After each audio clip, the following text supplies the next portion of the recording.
제가 이 깨달은 것 중에 하나는 이게 정말 기억나는 걸 줘야 되는데 이 기억 안 나는 이거 암기하는 걸 줘봤자 기억이 없더라. 그래서 스토리로 기억하거나 체험적으로 기억하거나 이런 것들이 기억나요. 그래서 아마도 제가 여기서 가르치긴 하지만 성경적인 지식은 여러분들한테 별로 기억이 안 날 겁니다.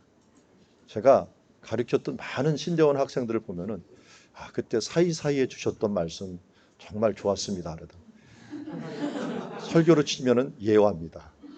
예화만 기억하고 내용을 기억하지 않는 사람들이 이 세대입니다.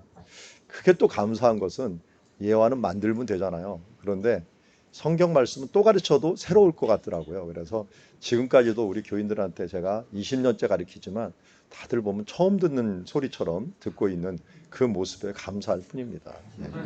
그래서 말씀은 항상 새롭다라고 하는 것들은 항상 잊어버린다라고 하는 그런 특징이 가지고 있는 것도 마찬가지인 것 같아요. 여기서 제가 뭐 하다가 예화를 많이 하겠지만 아마 여러분 지금 이틀 동안 들었지만 예화가 많이 기억되는지 말씀이 많이 기억되는지 그건 모르겠어요. 저는 말씀을 초점을 맞추느라고 양념을 쳤는데 우리 입에는 양념만만 남아갖고 그 정말 영양가 있는 것들을 잊어버리지 않을까 하는 좀 염려가 있습니다. 그러니까 제가 괜히 녹화한 걸 드리는 게 아닙니다. 어떻게든지 한번 더 되새김질을 하라고 하는 면에서 주셨고요. 드렸고요. 그래서 어느 교수님, 제가 알고 있는 유영기 교수님이라고 있는데 그분이 우리 교회 개척 때 맨 처음에 그 부흥회를 하고 나서 그런 말씀을 하더라고요. 자기는 누군가 와갖고 부흥회를 하거나 하면은 녹음을 해놨다가 두 번, 세 번, 네 번 이렇게 듣는다 그러더라고요. 왜냐하면 그분은 그거 하나를 엑기스로 모아갖고 그 일생에 가장 중요하다는 걸 모아갖고 나한테 줬을 텐데 그 부분들을 내가 그냥 한 번 듣고 흘려버리기는 너무 아깝다 하는 겁니다. 여러분 책 뒤에 보면은 제가 25년 동안 준비한 책이라고 해놨어요. 이게 그냥 만들어진 책은 아니고요. 1994년부터 계속 이스라엘을 가 있으면서 몇십 일 아니면 몇 년, 뭐 안식년까지 있으면서 모으고 또 준비하고 해갖고 그러다가 나온 책이기 때문에 아마 그 여러분들이 맨 처음에 들을 때는 뭐 좋구나 이 정도지만 들으면 들을수록 아마 필요하다는 것들을 나중에 알게 될 거예요. 이거는 이제 목회하는 현장에서 더 많이 알게 될 겁니다. 그래서 제가 저도 엑기스로 모아갖고 여러분한테 드렸지만 여러분들도 이걸 좀 되새김질하고 그리고 저하고 공부하는 바이블 칼리지 학생들은 3번 이상 듣자 해갖고 아예 그 도란도 바이블 칼리지에 3번 이상 등록해갖고 대부분 들어요. 뭐 4번까지 듣는 목사님들도 있어요. 그래서 한 번 들어갖고 이해가 안 되고요. 한 3번째 들을 때 정도가 되면 이제 이거구나 하는 정도가 될 정도로 그만큼 이게 성경에 대한 부분들이 폭넓고 깊고 하는 부분들이 있습니다. 저도 이것을 한 번 가르쳐서 지금 하겠습니까? 뭐 지금 한 100번 이상 가르친 것 같아요. 그렇게 할 때마다 말씀이 새로워요. 그래서 어느 때는 강의를 중단하고 싶어요. 왜냐면 이런 영감이 왔구나 해갖고 좀 적고 싶어요. 어떨 때는. 다행히 저는 녹화를 하고 있기 때문에 그게 뭐였지 하면서 돌아가면서 다시 한번 들을 때도 있는데 그만큼 성령님이 하신다. 하나님께서 이루신다는 부분들을 성경 말씀이기 때문에 더 깨닫게 됩니다. 그래서 이번에도 예수님에 대한 부분들은 여러분 지난 시간부터 아주 친숙한 내용일 겁니다. 예수님 탄생부터는 친숙하지만 그러나 넓고 깊이에 대해서는 예수님을 따라갈 수가 없을 정도로 예수님의 하나하나의 움직임과 말씀이 신구약을 모두 관통하고 있는 그런 상황이다 하는 부분들을 우리 수가성 여인에게서 보았고 이제 예수님의 공생의 2년차, 3년차 이런 부분들을 계속 보고 또 예루살렘 사역과 사도행전에까지 이어지는 모습을 통해 우리 함께 보도록 하겠습니다. 자, 먼저 예수님의 공생의 2년차 사역을 한번 들어가 보도록 하겠습니다.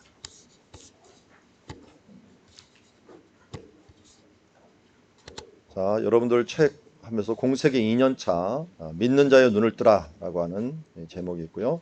한 AD 29년 정도부터 시작을 하는데 공생애는 6월절로 잘라서 1년 1년씩 보라 그랬죠. 유대인들은 완료형과 미완료형이기 때문에 이게 공간에서 한 공간에 있었던 공간에 있었던 그 부분들을 다 끝내고 나서 완료를 끝내고 나서 그 다음 완료로 넘어가다 보니까 이렇게 마태, 마가, 누가 같은 경우는 갈릴리 한 번, 그 다음에 예루살렘 한 번 이렇게 끝냈고 이 부분들의 틀을 깬 게 요한이라고 했죠. 요한이 에베소에 가서 이제 헬라인들에게 기록하면서 시간 개념을 집어넣기 시작했죠. 그래서 이 유월절에 대한 부분들을 계속 넣습니다. 그러니까 첫 번째 유월절에 예수님이 갔을 때는 이미 사역한 지 6개월이 지났을 때예요. 그때는 누구를 만났는가? 그 사건만 기억하시면 기억하기 좋아요. 첫 번째 유월절은 니고데모 만난 거예요. 니고데모. 그리고 두 번째 유월절에는 여기 베데스다 연못에서 38년 된 병자를 만난 거예요. 38년 된 병자. 세 번째 유월절은 오병이어 기적을 행했다 그랬어요. 오병이어 기적. 오병이어 기적. 네 번째 유월절에는 예수님이 죽으신 거죠. 십자가에 죽으신. 그래서 요 네 개의 유월절 공생의 기간 동안 예수님이 방문했던 네 번의 유월절을 기준으로 딱 놓으면은 예수님이 어떻게 움직였는가를 알 수가 있습니다. 사실 몇십 년을 믿어도 이걸 정리해 주지 않으면 시간적으로 예수님의 사역을 기억하기가 힘들어요. 일목요연하게 쫙 안 나옵니다. 왜? 유대인들이 그렇게 기록을 안 해놨기 때문에. 갈릴리 사역, 예루살렘 사역 이렇게 해놨기 때문에 우리는 시간적으로 기억하고 싶은데 성경은 시간적으로 기록하지 않았어요. 그러다 보니까 마태, 마가, 누가, 요한을 같이 모아갖고 보면서 봐야 됩니다. 그래서 제가 좀 가르치기 좀 쉬운 분들이 있어요. 통독을 많이 하신 분들. 특별히 요새 뭐 어성경 하면서 강사하신 분들이 제 강의를 많이 들어요. 그런 분들한테 가르치기 너무 쉬워요. 그런 분들이 이미 연대적으로 공부를 해고 왔어요. 해고 왔고 또 성경의 내용을 아주 자세하게 들어놨는데 깊이를 못 들은 것뿐이에요. 그러니까 저는 배경적인 거, 역사적인 걸 좀 깊이 하다 보니까 그분들이 제일 많이 들어요, 제 강의를. 그리고 또 열심히 들어요. 맛을 보니까 더 열심히 하고 더 많이 듣고 싶거든요. 그러니까 이 통독을 많이 하면서 이것까지 하면 더 좋다 하는 것입니다. 그래서 성경은 다양한 각도로 봐야 되지만 우리가 성경에서 정말 잊혀지기 쉬운 언제 어디서를 이제 우리가 보는 거예요. 누가 무엇을 여태까지 봤다면 이제 언제 어디서를 누가 언제 어디서 무엇을 해서 언제 어디서가 바로 여러분이 지금 배우고 있는 큰 배경의 틀이다 하는 것을 역사와 지리로 보는 성경이라는 걸 알았으면 좋겠고요. 자, 먼저 이제 예루살렘에 예수님이 올라가셨다가 이제 갈릴리로 다시 내려오시면서 일어난 일인데요. 그래서 장소를 162페이지에는 우리 책은 그래서 어떤 장소에서 무슨 일이 일어났는가 하는 것들을 차례로 기록했어요. 그래서 예루살렘에서 38년 된 병자하고 안식일 논쟁이 있었고요. 그리고 갈릴리에 돌아와서 팔복산 근처에서 안식일 논쟁과 함께 12제자 산상수훈 이런 말씀이 있었습니다. 그러니까 잘 보니까 산상수훈이 마태복음 5장에 나와도 순서를 따져보니까 이거 2년 차에 일어난 일이구나 하는 걸 알 수 있어요. 최소한 1년 반이 지난 거예요. 1년 반이 지나고 이제 2년 차에 일어난 일이다 하는 걸 알 수가 있고 가버나움에서 또 백부장의 믿음이라든지 나인성의 과부의 아들의 부활, 갈릴리 바다에서 풍랑이 일어나는 것들, 그리고 군대 귀신 들린 자 고치는 부분들, 그리고 가버나움에서 혈루증 야이로의 딸, 그리고 나사렛에서 두 번째 배척 12제자 파송 이런 부분들, 그리고 특별히 2년 차에서는 12제자를 확정하죠. 그러니까 1년 반 동안은 12제자는 없었던 거예요, 사실은. 1년 반 동안 없었고 2년 두 번째 유월절 끝난 다음에 예수님께서 12제자를 선택했다라는 겁니다. 그렇다고 해도 12제자가 안 따라다녔냐? 그건 아니에요. 따라다녔는데 결정한 것뿐이죠. 사도행전 1장에 보면은 이 가룟 유다가 제외가 되고서 제자를 뽑는 12사들 뽑는 사건 중에 아니면 처음부터 예수님과 함께 했던 사람. 그때가 뭐 유다, 마따디아 이런 마띠아 같은 사람들이 나오잖아요. 그런 사람들이 같이 따라다녔던 거예요. 그런데 12제자에는 선택을 안 됐다가 나중에 선택을 된 걸 보면은 처음부터 따라다니는 사람들이 제법 있었다 하는 부분들을 알 수가 있습니다. 그러다가 12제자로 확정되었고 그 확정된 제자들은 핵심 제자들로서 일단 선택이 돼서 일을 하게 되었다 하는 걸 알 수 있습니다. 자, 우리가 이때까지 본 것들은 이제 첫 번째 유월절 보았고요. 이제는 두 번째 유월절에 요한복음 이제 5장부터 시작이 되는데 38년 된 병자부터 시작을 해갖고 나아가서 이제 그 안식일 논쟁까지 쭉 이어지는 모습을 우리 함께 보도록 하겠습니다. 지도로 보면은 이제 복음서 3지도도 여러분들 한번 펴놓고 봐주시겠어요? 조그만 지도들, 얇은 지도 있죠? 그러면 복음서 3지도에서 이 예루살렘을 다양한 방면으로 봅니다. 이 지도는 어디에도 있을까요? 여러분 입체지도 뒷면 보세요. 입체지도 뒷면이 이 지도죠? 예. 그래서 성경에서 큰 그림도 있어야 되지만 예루살렘에서 많은 사건이 일어나서 너무 많은 사건이 일어나서 예루살렘은 좀 자세히 알아야 돼요. 위치적인 감각들을 자세히 알아야 되는데 여기 지금 성지 순례를 가면은 대부분 여기 감람산이 있는 데서요. 감람산에서 이쪽을 쳐다봐요. 이쪽을 쳐다봐요. 감람산을 쳐다보기 때문에 제가 동쪽에서 서쪽을 보는, 서쪽을 보면 멀리 보면은 지중해가 나옵니다. 지중해. 그래서 동쪽에서 서쪽을 보는 지도도 있고요.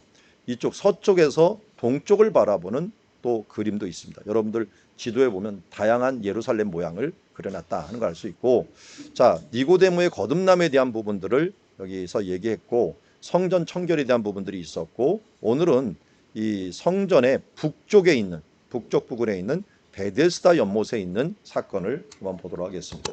이 부분이 성전이 원래 있었던 자리가 있고요. 지금은 회교사원이 돼 있죠. 회교사원이 여기 황금돔이라고 하는 회교사원이 성전이 있었던 자리에 자리 잡고 있어요. 그래서 이것 때문에 분쟁이 계속 일어나는 거예요. 유대인들은 요 옆에 있는 통곡의 벽에 가서 기도드리고 이걸 회복해야 된다는 강경론자 있고, 아니면 메시아가 오면 자연적으로 해석된다는 온유한 사람들이 있어요.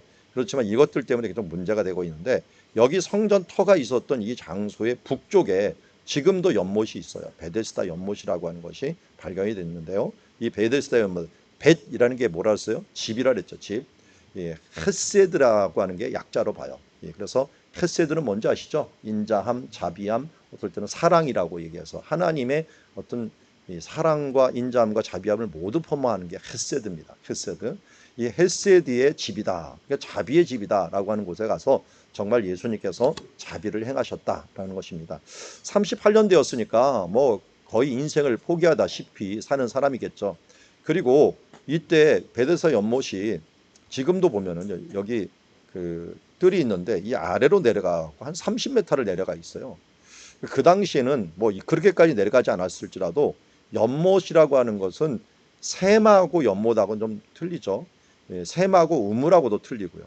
샘은 지표무늬로 나와 갖고 물이 솟아나는 거예요. 그리고 이거는 팔 필요가 없어요. 근데 우물은 깊숙이 파는 거거든요. 그리고 연못도 여기에 샘이 있는 장소가 아니에요. 그러다 보니까 깊이 파 갖고 물이 흘러나오는 넓은 우물이라고 생각하면 돼요. 넓은 우물인데, 그런데 이걸 걸어서 빨리 내려가야 되는데 이 사람이 얘기해요. 가끔 천사가 이 못에 내려와서 물을 움직이게 하는데 물이 움직인 후에 먼저 들어가는 자는 어떤 병에 걸렸는지 낫게 된다라고 하는 풍문이 있었던 거예요.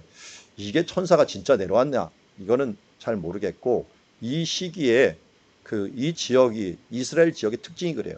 물이 한 번씩 휙휙 나올 때가 있어요. 이건 용천수라고 얘기를 하는데요.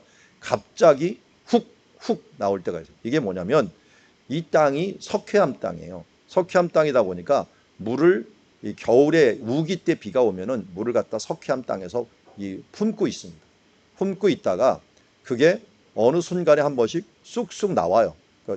그 나올 때가 바로 물이 연못 같은 데서 갑자기 푹푹 흘러나오는 거예요. 간헐적으로 훅 흘러나올 때 무슨 물이 나오는 거예요? 깨끗한 물이 나오는 거예요.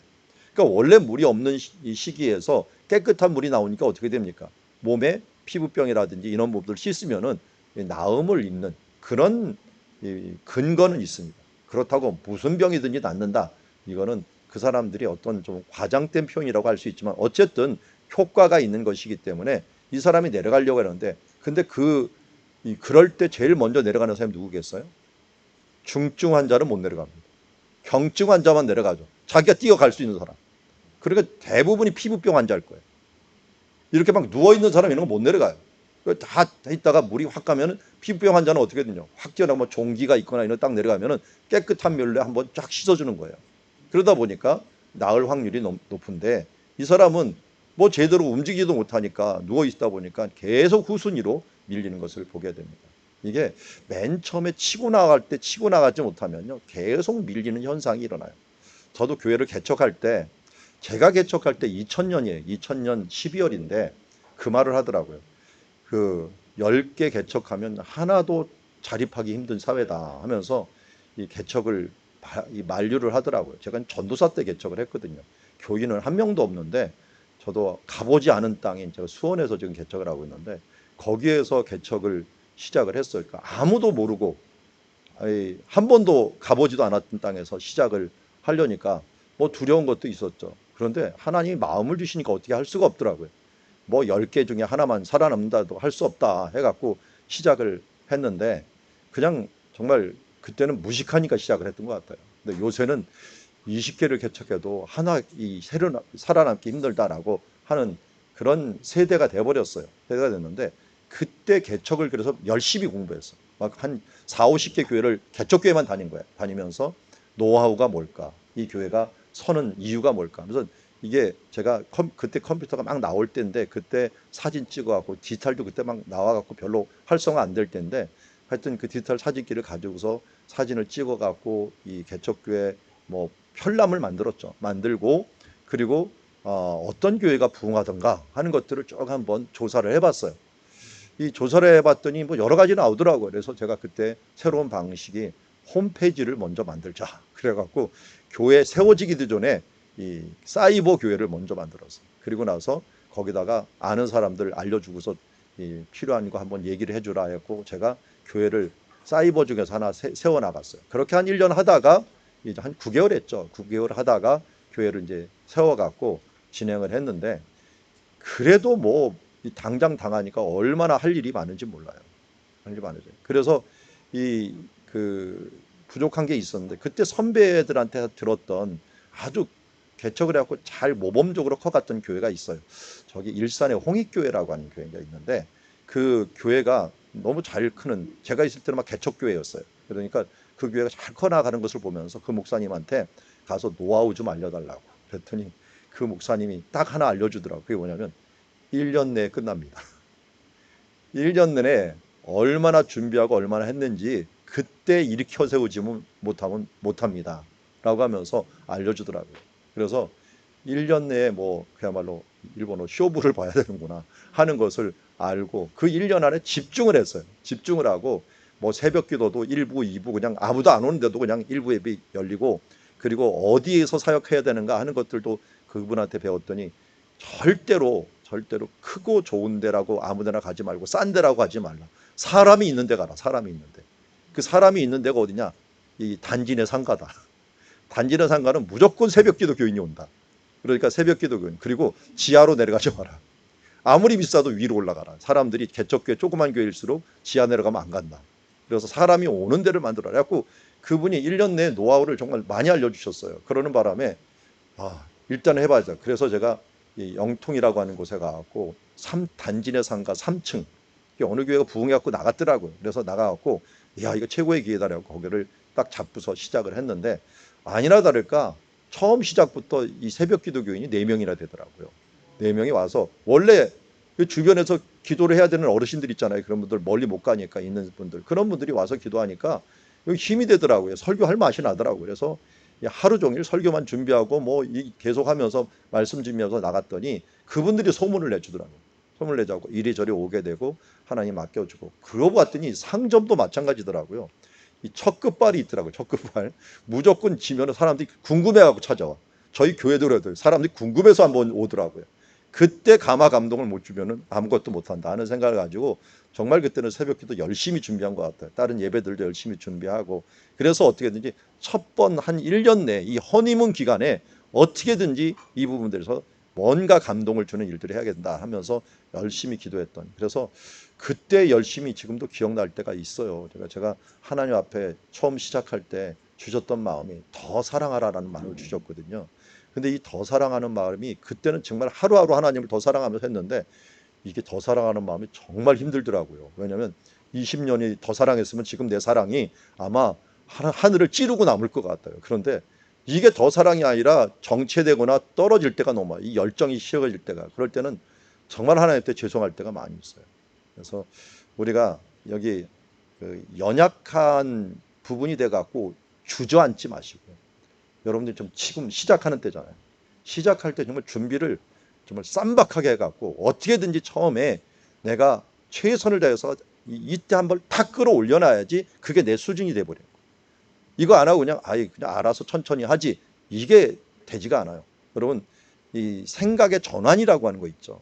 이 전환이라고 하는 건 이렇게 올라가지 않아요. 그냥 비스듬하게 안 올라가요. 이렇게 가다가 갑자기 툭 튀어 올라가요. 생각의 전환이라는 거.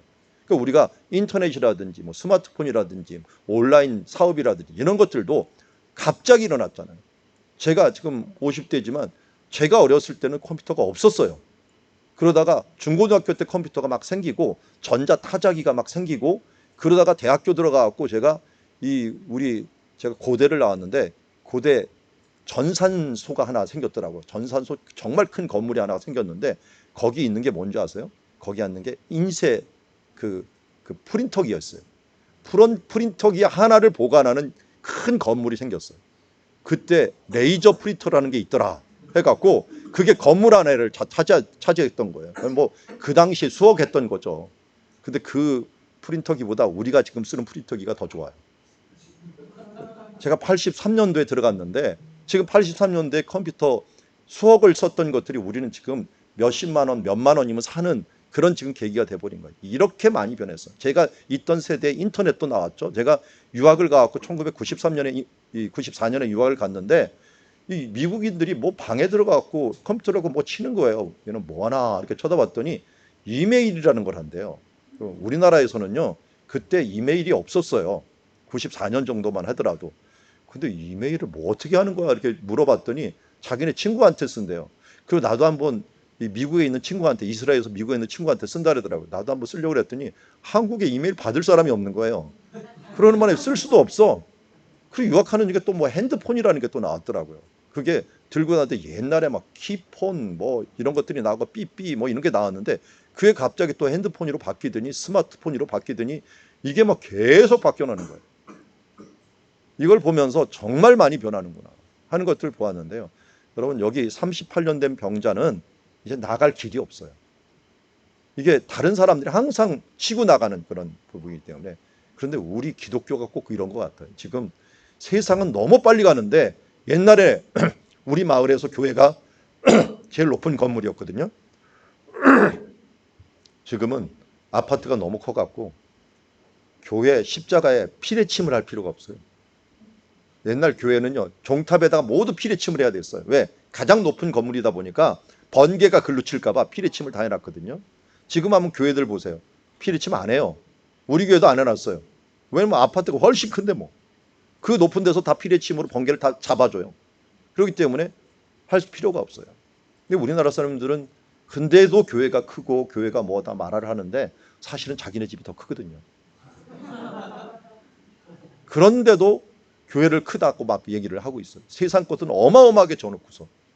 이게 옛날하고는 거꾸로 돼 있던 모습들을 보게 됩니다. 자, 어쨌든 우리 연약하고 힘들 때는 예수밖에 없다. 예수님이 오셔갖고 그를 이제 세워서 병에서 놓여 낫게 하고, 그리고 또 그가 했던 가장 먼저의 일들이 뭐였느냐? 성전에 가서 예배하는 거였어요. 그래서 성전에 가서 안식일 날 성전으로 가다 보니까 사람들이 왜 안식일 날 손을 내가 가지고 있는 자기 누워있던 방석을 들었겠죠. 이걸 왜 들고 다녔다 했더니 안식일에 왜 이걸 들고 갔더니 나를 낫게 한 사람들이 들고 일어서라 라고 했기 때문에 간다라고 했어요. 그것 때문에 또 예수님하고 부딪히는 결과들이 가지게 되죠. 이 안식일 문제가 결국 예수님하고 가장 크게 부딪히는 문제가 됐는데요. 앞에 있는 것이 이제 엘리베이터예요. 엘리베이터인데 여러분 보시는지 모르겠는데 여기 샤밧이라고 써 있는 거 보이나요? 네, 샤밧 엘리베이터. 샤밧이라는 게 안식일이라는 거 알죠? 이게 안식일에 타는 엘리베이터라는 거예요. 이 안식일의 엘리베이터하고 그냥 엘리베이터 틀린가? 네, 틀려요. 왜냐하면 여기 누르는 거 있죠. 이렇게 누르면 빛이 들어오죠. 불이 켜지는 거예요. 그래서 안식일에는 불을 피지 말라 하는 것은 불을 켜지 말라는 거하고 같이 연결이 되는 거예요. 그래서 버튼을 누르거나 전기 이런 전등을 켜거나 하는 부분들은 모두 안식일을 범하는 게 돼버리는 거예요. 심지어 냉장고도 열면 안 돼요. 왜 그럴까요? 냉장고 열면 불 켜지죠. 그래서 너 불 켜는 거다라고 해갖고 안 돼요. 그래서 타이머를, 요새는 이제 타이머가 발달해갖고 모든 전기는 다 타이머로 해갖고 해가 지면 타이머로 안식일날 켜지고 꺼지고 해요. 냉장고도요. 이스라엘은 반드시 냉장고 수출할 때 이 전기 끄는 버튼이 있어야 돼. 안식일 전에 문을 열어갖고 전등 끄는 걸 꺼야 돼. 그래야지 문을 열어도 전기가 안 켜지게, 전등이 안 켜지게 만들어 놔야 돼. 그런데 제일 많이 잊어버리는 게 이거 전등 끄는 거더라고. 그러면 어떻게 하느냐? 냉장고 못 열어요. 그러면 어떻게 하느냐? 저한테 찾아와요. 제가 옆집에 살았거든요. 그러면 냉장고 좀 열어다오. 그래서 열어서요. 그리고 이것 좀 꺼다오. 그래서 끕니다. 그리고 제가 돌아와요. 부탁을 해갖고. 그런데 또 자존심이 있어갖고 이 사람들이 그 말을 못해요. 왜냐하면 남한테 뭘 시키는 것도 일을 시키는 거 안식일을 범한다고 생각하는 사람도 있어요. 아주 보수적인 사람들. 그러면 나를 초청해갖고 냉장고를 탁탁 칩니다. 이게 냉장고 고장난 것 같아. 뭐 하면서 이렇게 얘기를 하면은 제가 눈치껏 열어갖고 꺼줘야 되는 거예요. 그렇게끔 하는데 이 엘리베이터는 더 문제가 되는 거예요. 올라가야 되는데 이거 20층 가까이를 어떻게 올라가? 그러니까 뭘 하느냐? 자동으로 이게 하루 종일 오르락내리락을 하게 만들어놨어요. 오르락내리락 하는데 매 층마다 쓰는 거야. 다 쓰니까 이거 탔다가는 완행이에요. 완행. 막 20층이면 20번을 서야 돼. 20번을 서고 그냥 가만히 서 있으면 알아서 자동으로 열렸다가 또 닫혔다가 이거 버튼을 누르면 안 되니까 이게 계속 올라가는 게 이게 안식일 엘리베이터예요. 호텔에 안식일 날 도착해갖고 잘못하다 이거 탔다가는 자기 층에 가려면 한참 걸립니다. 절대로 못 만지게 만져도 불이 안 켜지니까요.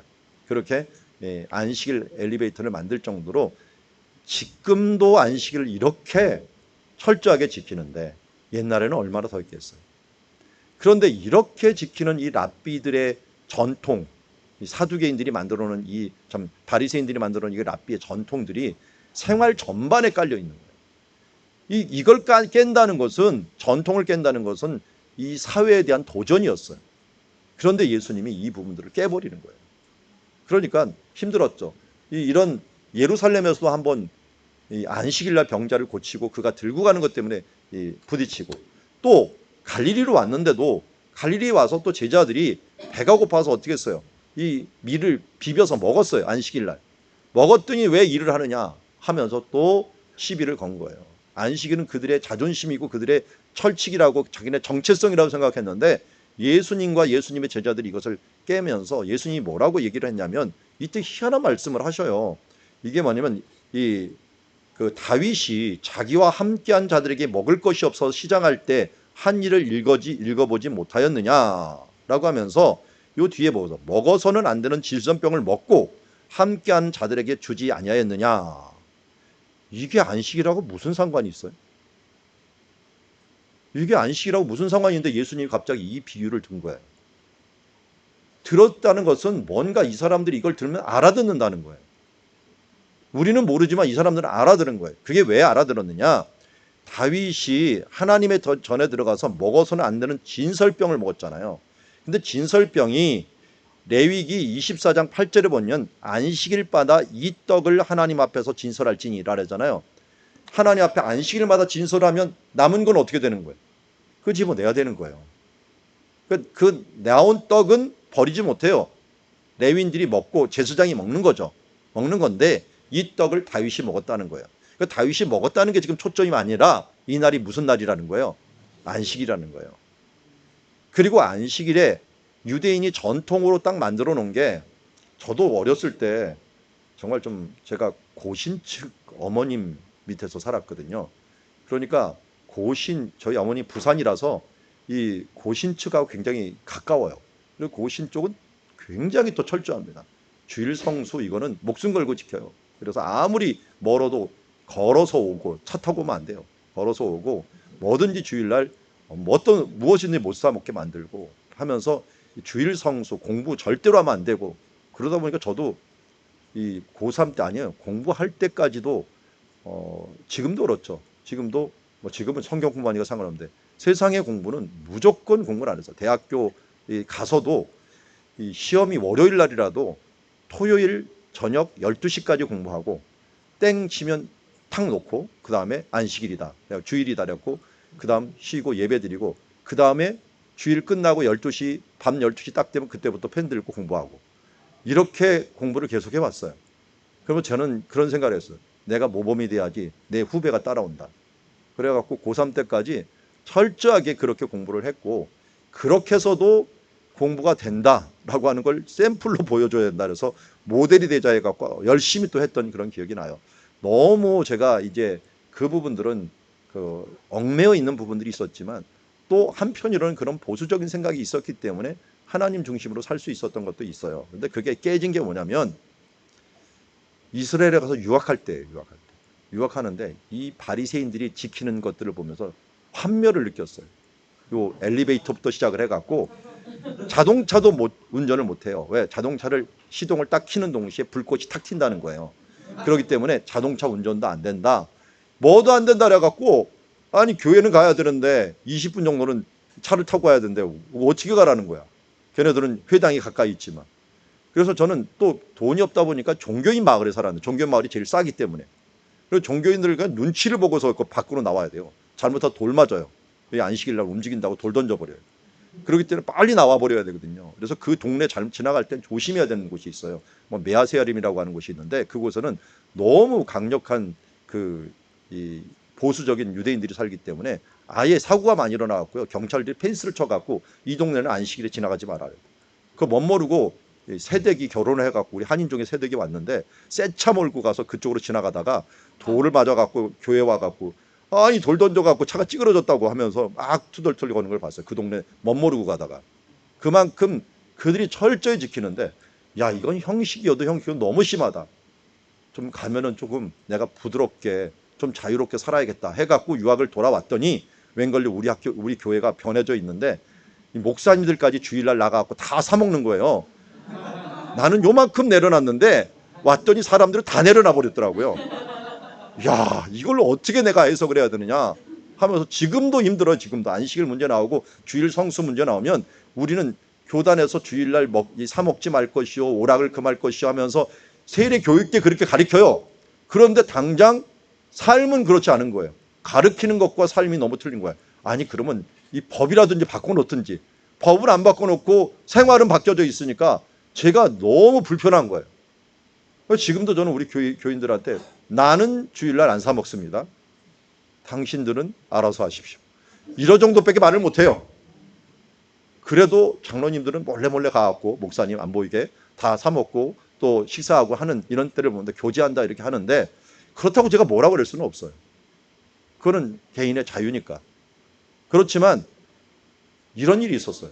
우리 교회에서 지금도 그 집사님 오늘 새벽기도 나왔네. 그러고 보니까 그분이 횟집을 했는데 횟집을 하는 그 시간에 주일날 내가 영업을 하지 말라 했더니 순종을 해서 안 했어요.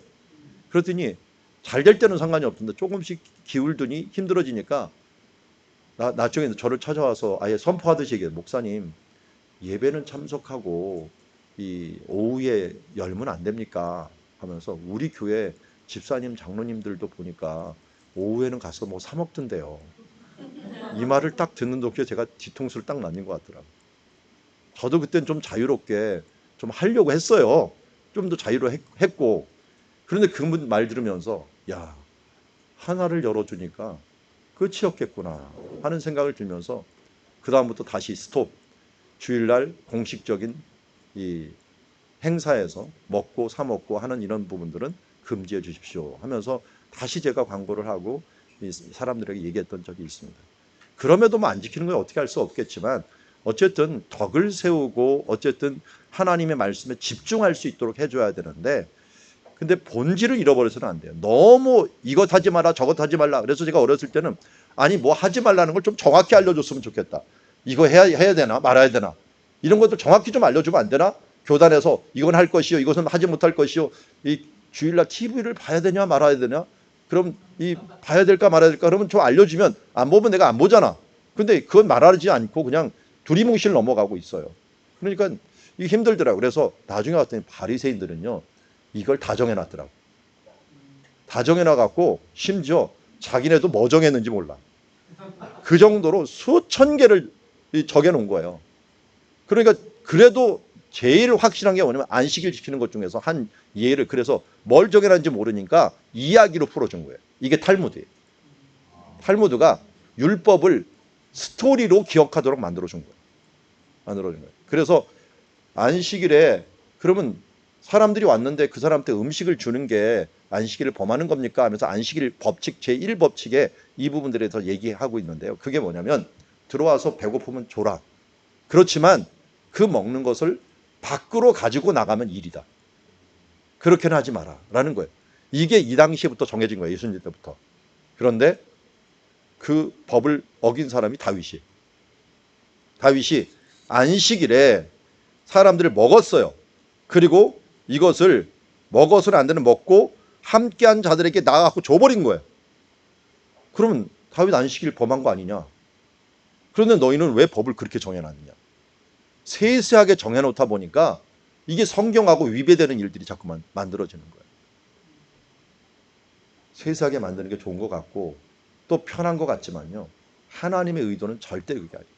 그래서 예수님은 법을 하나로 딱 결정을 해버렸어요. 새 계명을 너에게 주노니 서로 사랑하라. 내가 너희를 사랑한 것 같이 너희도 서로 사랑하라. 예수님의 마음으로 행하는 것에 대한, 모든 것에 대한 자유를 주신 거예요. 이 순간에 함께 먹어야 되고 함께 사 먹어야 되면 사 먹으면 돼요. 그런데 내가 준비할 수 있는데도 준비 안 했어. 그럼 굶어야죠. 다음부터는 정말 준비를 철저히 하고서 주일 준비하고 또 음식 준비하고서 해야겠다 하면서 회개하는 마음으로 그 시간을 지내면 되는데, 준비도 안 하고 그냥 세상의 것을 빌려갖고 하는 부분들은 하나님이 원하는 것들은 아니라는 거예요. 그래서 자유를 주셨지만 자유를 내 편의를 위한 자유로 사용하지 말고 그 자유를 통해서 영혼을 구원하는 일들, 하나님의 뜻을 이루고 서로 사랑하는 일들에 의해서 사용하라는 거예요. 이게 바로 예수님께서 바로 안식일에 주신 교훈이로서, 그래서 이 안식일, 여기 나오잖아요. 안식일이 사람을 위하여 있는 것이요 사람이 안식일을 위하여 있는 것이 아니라, 이러므로 인자는 안식일의 주인이라. 그러니까 인자가 사람도 될 수 있는 거, 예수님도 될 수 있어요. 예수님의 마음으로 행하는 날. 예수님이라면 어떻게 할까 하는 부분들만 알고 행해도 많은 부분들에서 우리가 자유로울 수 있다 하는 것들을 알려주고 있습니다.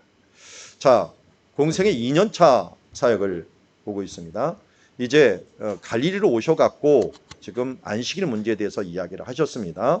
그리고 이제 안식일 문제 논쟁이 일어나고 이제 12제자를 부르고 산상수훈 말씀하고 백부장의 하인을 고치는 사건이 가버나움에서 일어나게 됩니다. 자, 그리고 나서 나인성 과부의 아들을 살리는 사건이 있게 되고요.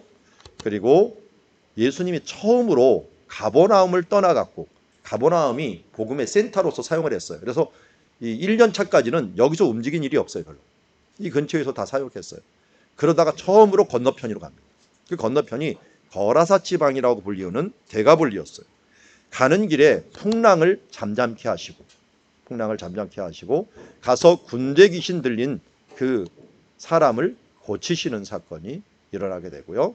그리고 여기서 돌아옵니다. 돌아오셔서 야이로의 딸을 살리시는 기적을 행하시죠. 그러니까 맨 처음 죽은 자를 살린 것은 사실은 나인성 과부 아들을 살린 거였고요. 두 번째는 야이로의 딸을 살린 것이고, 세 번째는 뭐였어요? 나사로를 살린 것입니다. 그래서 예수님께서 살아생전에 공생기간 때 3명을 살렸죠. 그런데 구약 성경에서도 3명이 살아나는 일들이 일어나죠. 첫 번째는 누구예요? 엘리야가 저기 사렙다 과부의 아들을 살리고, 엘리사가 저기 이 수넴 여인의 아들을 살리고, 또 엘리사가 죽었는데 그 죽은 뼈에 어떤 사람이 시체를 던져놨는데, 도망가면서 던졌는데 그 사람이 뼈에 닿자마자 살아나는 기적이라고. 이런 기적들이 구약에도 3번 일어나는데 신약에도 3번 일어나고요. 나중에 알려드리겠지만 이게 위치가 비슷비슷해요. 북부, 중부, 남부. 이렇게 이 구약도 북부에서 한 번, 또 중부에서 한 번, 남부에서 한 번, 신약도 그렇게 비슷한 이 위도에서 일어나는 것들을 보게 됩니다. 자, 그리고 예수님께서 다시 돌아오셔서 나사렛으로 가셔고 거기서 두 번째 배척을 받으신 다음에 열두 제자를 파송하는 그런 일들까지가 바로 2년차 사역이다 하는 걸 알 수 있습니다. 자, 예수님의 사역이 아까 지난번에 말씀드린 것처럼 갈릴리에 집중하다 보니까 많은 사람들이 갈릴리로 찾아옵니다. 저도 갔을 것 같아요. 왜냐하면 병자가 낫는다는데, 공짜로 고쳐준다는데 뭐 안 오겠어요? 그리고 사람들이 마구 몰려갑니다. 대체 어떤 분인가? 이때는 또 별로 할 일도 없던 때예요. 왜냐하면 이 여름이 되면 농한기 같은 거 있죠. 농한기. 우리는 겨울이 농한기잖아요. 이스라엘은 여름이 농한기예요. 여름이 농한기다 보니까 뭐 비가 하나도 안 오니까 그때 기본적인 거 하고 가서 보고 오고자 하는 사람들이 많았던 거예요. 그래서 많은 사람들이 주변에서 왔다라고 이야기하고, 예수님이 또 바닷가에서 혹은 산 위에서 말씀을 전해주셨는데, 이 더러운 귀신들이 제일 먼저 알아봤죠. 예수님 제일 먼저 알아본 건 귀신들입니다. 귀신들. 귀신들이 먼저 뭐라고 합니까? 이르되 당신은 하나님의 아들이니이다. 그러니까 예수님을 모른다고 하는 사람들은 귀신만도 못한 사람들이죠. 귀신도 알아요. 귀신도 알아요. 저희 아버님이 중간에 예수를 믿었어요. 아주 뭐 술고래셨는데 또 군대 또 그 6.25를 겪으시고 난 다음에 또 그 군 복무를 하시면서 장교로 있었어요. 그리고 난 다음에 하나님께 부름을, 예수님을 만나고 하나님께 부름을 받아갖고 이제 사역자기를 막 준비할 때였는데, 우리 동네에 옛날에 비산동이라고 하는 걸 제가 살았는데, 제 고향이에요. 거기 근데 안동네라고 하는 동네에 완전히 무당촌이었어요. 제가 이렇게 들어봐도 무당집이 어마어마하게 많아요. 다 이 어떻게 보면 가난해서 산골로 들어온 사람들 초가집으로 다 돼 있는 집들이었고, 판자촌이었고 무당집들이 많은 동네였는데, 기도하고 산기도하고 내려오는 길에 이 무당이 작두를 타고 있더래요. 작두 타는 거 아시죠? 작두에다가 막 거기서 막 맨발로 막 뛰고 있는 거예요. 뛰고 있는데, 그리고 자기는 신앙이 막 집사 초자 신앙이라서 이걸 기도를 어떻게 해야 되나 해서 옆에 그 담이 있는데 담 밑에 쭈그려 앉아가고 보는데 못하고 기도를 해야 되는데 기도를 뭘 할까 하다 주기도문을 했대요. 하늘에 계신 우리 아버지야 이러면 하면서 계속 기도를 했더니 갑자기 무당이 내려오더니 예수쟁이 어디서 하면서 소리를 지르더래요. 예수쟁이를 알아보는 거예요. 알아보는 거예요. 그러니까 깜짝 놀라갖고 이 아버님이 이제 오긴 했지만 그걸 통해서 뭘 아는 거예요? 아, 이게 예수님의 영이 귀신도 알아보는구나. 우리 교회 집사님 한 분은 누가 하도 점집에 가자 그래갖고, 나는 그래도 예수 믿었는데, 그때 집사님도 아니었죠. 나 그래도 예수를 믿고 교회 다니는데 왜 가냐 그랬더니, 좀 옆에 민망하니까 좀 와서 좀 앉아 있으라 그래. 그 앉아 있어, 옆에 앉아 있어 할 수 없이 앉아 있었더니 이 점 치는 사람이 점을 계속 못 치더래. 혹시 당신 예수 믿는 사람 아니에요? 그랬더니 얘 교회 다니는데요. 그랬더니 점이 안 나옵니다. 빨리 나가세요 하더라고요. 그리고 그분이 나오면서 기분이 되게 좋았대요. 야, 귀신도 나 알아보는구나 하면서 기분이 굉장히 좋았다고 합니다. 그런 혹시 내가 구원받았는지 안 받았는지 알려면 저 무당집에 가서 한번 앉아 있어 보십시오. 귀신이 알아봅니다. 그리고 우리가 겁낼 필요가 없어요. 귀신이 일단은 예수님 보면 벌벌 떱니다. 그래서 우리가 예수님 이름으로 안 나가버리면 귀신이 나를 덮으려고 하지만, 예수의 이름으로 선포하며 나가면 귀신은 정말 벌벌 떨고 나가요. 그래서 내 마음에 오는 불안과 이런 부분들뿐만 아니라 밖에 있는 모든 요소도 우리가 정말 나사렛 예수 이름 이거 아니면은 정말 우리가 이길 수 있는 방법이 없는 사탄입니다. 사탄은 요한계시록에 보면 머리가 7이고요. 뿔이 10개고요. 또 왕관이 7개나 있대. 이 머리가 7개라고 하는 것들은 우리보다 7배나 지혜롭다는 거예요. 뿔이 10개라는 거 우리보다 10배나 강하다는 거예요. 우리가 당할 수 없어요. 그냥 당할 수 있는 유일한 길은 뭡니까? 예수 그리스도 힘이 있는 거예요. 그래서 우리는 습자지가 돼야 돼요. 나는 예수님한테 달싹 붙어 있어갖고, 아니 저는 랩이 돼야 된다고 봐요. 나는 없어지고 투명 용지가 돼버려야 돼요.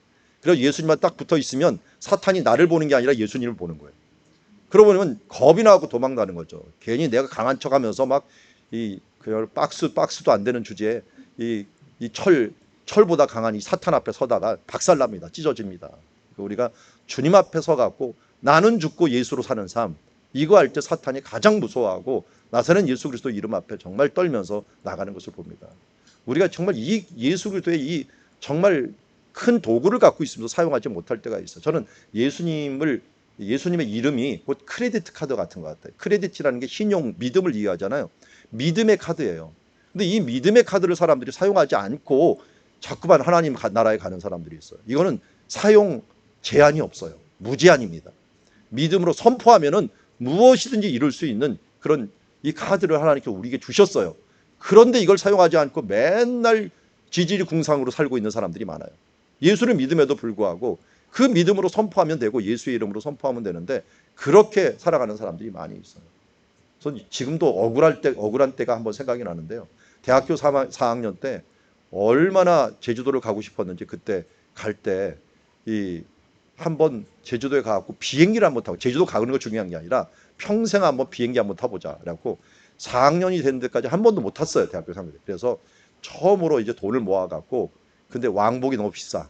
그래갖고 제일 싼 게 어딘가 봤더니 제주도에서 광주 오는 비행기가 있더라고요. 그래서 그 비행기를 편도를 딱 해놓고서 그걸 한번 타봤어요. 제 평생에 하늘 뜬다 해갖고 하늘 떠갖고 처음으로 만 24세 때 처음 탄 것 같아요.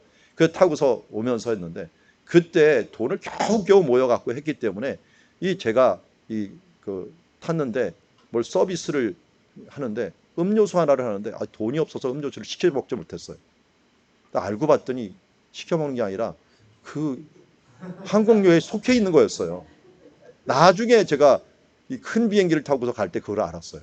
얼마나 억울한지 원래 속해 있는 건데 괜히 내가 돈 없다는 이유로 그것도 한 잔 달라고지도 못하고 다른 사람 먹는 거 마시는 거 보고 그냥 침 꼴깍 삼켜 있었던 그런 때가 얼마나 억울한지 몰라요. 혹시 우리가 그렇게 살고 있지는 않나요? 그럼 예수 믿는 동시에 우리에게는 모든 서비스가 다 들어가 있습니다. 주님께서 주시는 서비스가 다 돼 있어요. 이 크레디트 카드로 모든 걸 쓸 수가 있어요. 그런데 예수 믿으면서도 불구하고 예수님이 기도하지 아니하고 구하지 아니하고 간절히 구하지 아니면로도 얻지 못하는 일이 너무 많다는 거예요. 여기 정말 사탄도 알고 귀신도 알아요. 예수 이름이면 능치 못함이 없다는. 그러니까 벌벌 떠는 거죠. 그러니까 우리가 사탄에 속한 자가 아니라 예수님께 속한 자 되었으니까 예수님의 이름으로 이겨가는 사람들이 살아가기를 원합니다. 자, 이어서 예수님께서는 12제자를 부르기 위해서요 산에 올라요. 근데 산에 올라와서 뭘 하느냐? 밤새도록 하나님께 기도했어요. 저도 교회 개척하고 이제 어느 정도 임직자를 세우려고 할 때요 이걸 했어요. 밤새도록 나도 기도를 해야겠다 해서 임직자 세우기 전에 기도를 하려고 예수님 따라 한번 해보려고 했더니요 웬걸요 12시 넘고 1시 되니까 좀이 쑤셔갖고 도저히 이걸 못하겠더라고요. 저는 성경 볼 때는 간단한다고 생각했는데 이걸 결국 못하겠더라고요. 그래서 한 반까지 하다가 그냥 돌아와갖고 그 다음 임직자를 세웠는데 좀 죄송하긴 하더라고요. 예수님은 했는데 나는 무슨 능력이 있다고 이걸 하나 했는데 예수님께서 이걸 한 거 보면 이 땅에 계시면서도 정말 고생하면서 이분들 우리의 모범을 보이시기 위해서 이렇게 하신 것 같아요. 그래서 밤새도록 기도하시면서 제자들을 세우는 일들을 했고 산에 올라가고 이제 원하는 사람을 이제 부르기 시작했습니다. 자, 이 산에서 올라가고 제자들을 따로 불렀는데 이들에게 마가복음 3장에 보면 뭘 하기 위한가 봤더니 먼저 함께 있게 하는 것, 14절에 보니까 함께 있게 하는 것, 둘째는 전도하게 하는 것, 셋째는 하나님의 권능의 삶을 살도록 하는 거예요. 권능의 삶들. 이렇게 세 가지를 우리에게 주셨다는 거예요. 우리가 그러니까 예수 그리스도의 제자로 살아갈 때 제일 먼저 해야 되는 게 함께 하는 거예요. 주님과 함께 동행하는 삶. 그리고 뭐예요? 전도하는 삶. 빛과 소금으로서 전도하는 삶. 증인이 되는 삶이죠. 증인이 되는 삶이고 세 번째는 하나님의 권능 있는 삶으로 나사렛 예수 이름으로 이 세상의 악한 권세를 물리치는 이런 삶들을 살아가는 것을 제자 되기 위하여 우리가 부르신 것이다 라는 걸 알 수가 있고요. 그러다 보니까 제자가 우리가 12명이 부르게 되는데 12사도와 같은 새로운 12제자를 부름으로 새로운 이제 하나님 나라를 이루는 그러니까 12제자 12지파가 하나의 나라를 이루었듯이 이제 12사도가 하나님 나라를 이루게 됩니다. 그래서 어떻게 보면 24장로가 하나님 보좌 위에 이렇게 둘러져 있다라고 하는 표현들은 아마 구약과 신약의 이런 지파 개념들이 있지 않을까 이렇게 추정을 할 수가 있습니다. 그런데 제자에서는 아주 희한한 사람이 두 명이 섬겨 있습니다. 우리가 잘 알지 세리 마태와 여기 가나나인 시몬이라는 사람이에요. 가나나인이라고 부르는 이 사람은 열심당이라고 하죠. 열심당이라는 말을 가나나인이라고 부르는데 열심당 시몬과 세리 마태는요 완전히 반대된 사람이에요. 한마디로 이 마태는 제국주의자예요. 로마 편에 선 사람이고 시몬은 독립투사예요. 그러니까 옛날 일제강점기로 치자면 순사와 독립투사가 만난 거예요. 이 사람들이 사회에서 만나면 어떻게 될까요? 서로 총칼을 거느리면서 죽이려고 할 거예요. 죽으려고. 서로. 생각이 너무 틀리니까요. 그런데 이들이 예수 안에서 하나가 돼버렸어. 이들이 정치 문제 나왔다면 큰일 날 거야, 이거는. 정치 문제 나왔다면 싸움이 일어나고 난리가 날 거야. 그래서 교회에서는요, 절대 정치 문제 얘기하는 게 아닙니다. 왜냐하면 제자들도 얘기 안 했어요. 왜냐하면 각자마다 소견이 틀려요. 사회를 바라보는 시각들이 틀려.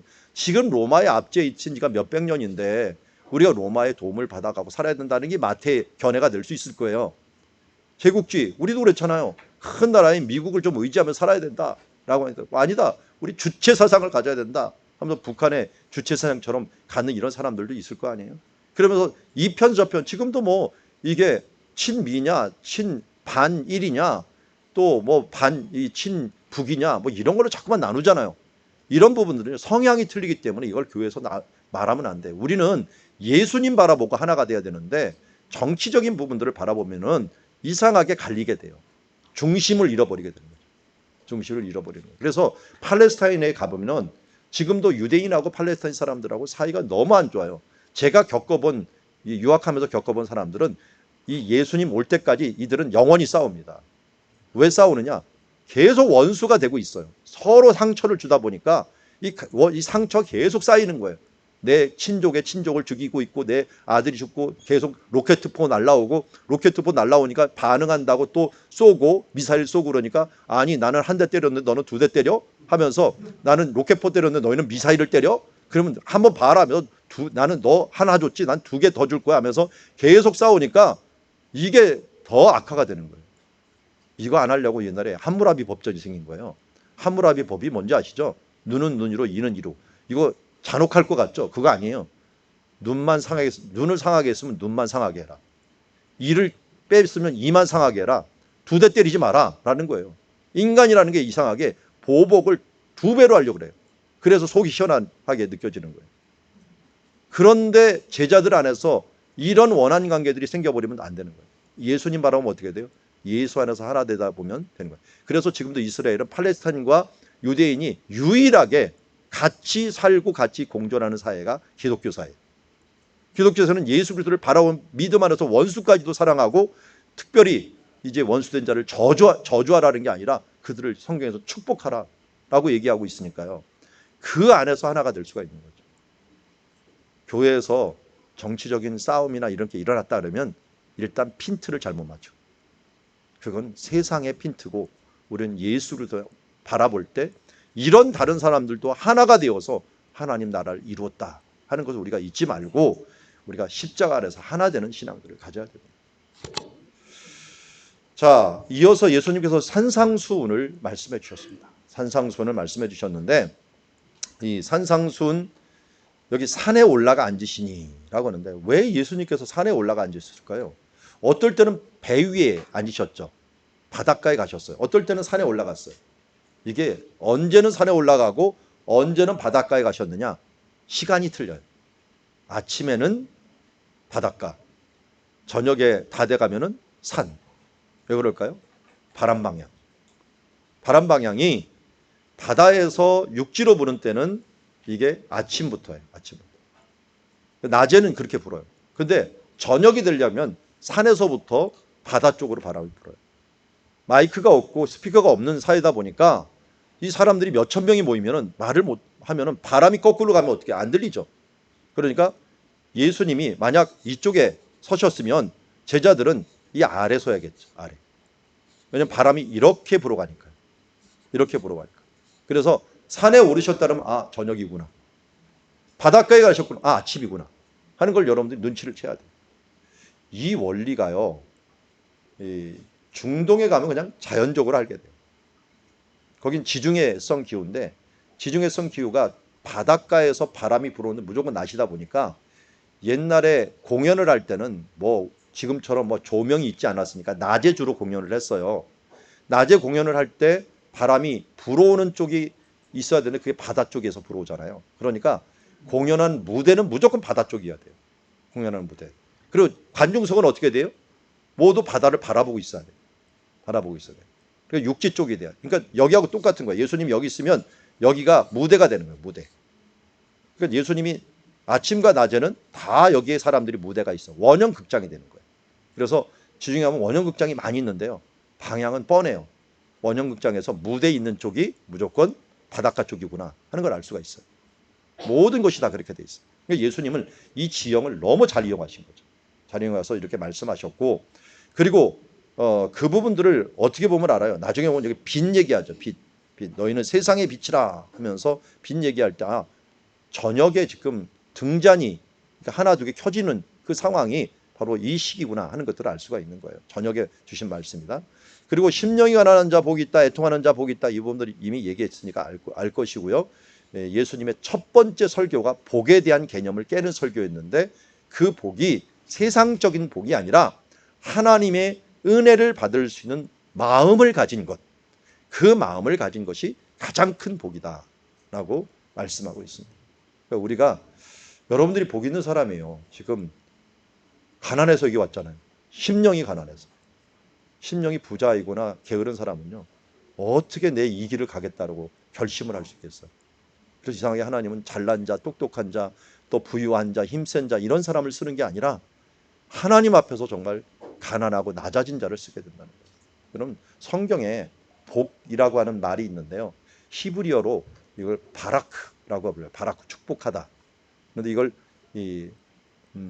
명사로 하면 브라카라고 해요.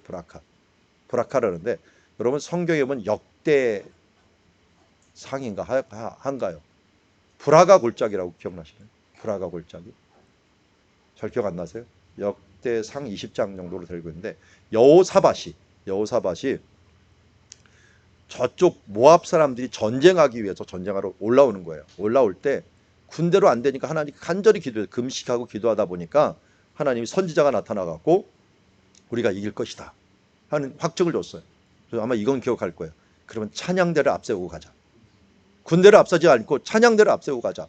찬양대를 앞세우고 갔더니 진짜 시스고개라고 하는 고개가 있었는데, 그 고개에서 올라오기도 전 자기네끼리 싸우고서 다 도망가고 죽고 해버린 거예요. 그래서 거기에 있는 전리품을 가지고서 올리는 데만 3일이 걸렸어요. 근데 어디다 모아놨느냐? 브라가 골짜기라는 곳에 모아두었다라고 하는 말이 나와요. 이 브라카 골짜기라는 이 말이 성경에는 그냥 우리나라 성경에 브라가라고 했는데, 이 영어에는 브라카라고 해요. 브라카가 바로 축복이라는 뜻이에요. 근데 우리나라 번역에는 여기서 하나님을 축복했다. 하나님을 축복하는 말은 말이 안 되잖아요. 우리 경어가 있으니까 하나님을 송축했다는 말로 번역을 했어요. 그래서 송축의 골짜기, 축복의 골짜기 이렇게 표현하는데요. 이 브라카라는 말이 지금 히브리어로 써요. 써면요, 브리카라는 말이 있는데, 이 브리카라는 말이 수영장, 풀장을 얘기해. 풀이 있는데, 이 풀이라는 것은 뭐냐면 물을 담아두는 웅덩이에요. 웅덩이. 그럼 어떤 웅덩이에 물이 많이 담기겠어요? 깊고 넓은 것이겠죠. 이게 낮은 거예요. 낮으면 낮을수록, 겸손하면 겸손할수록 뭐가 되는 거예요? 이 사람들은 비가 오는 것이 물이 축복이에요. 물이 많이 담기는 거예요.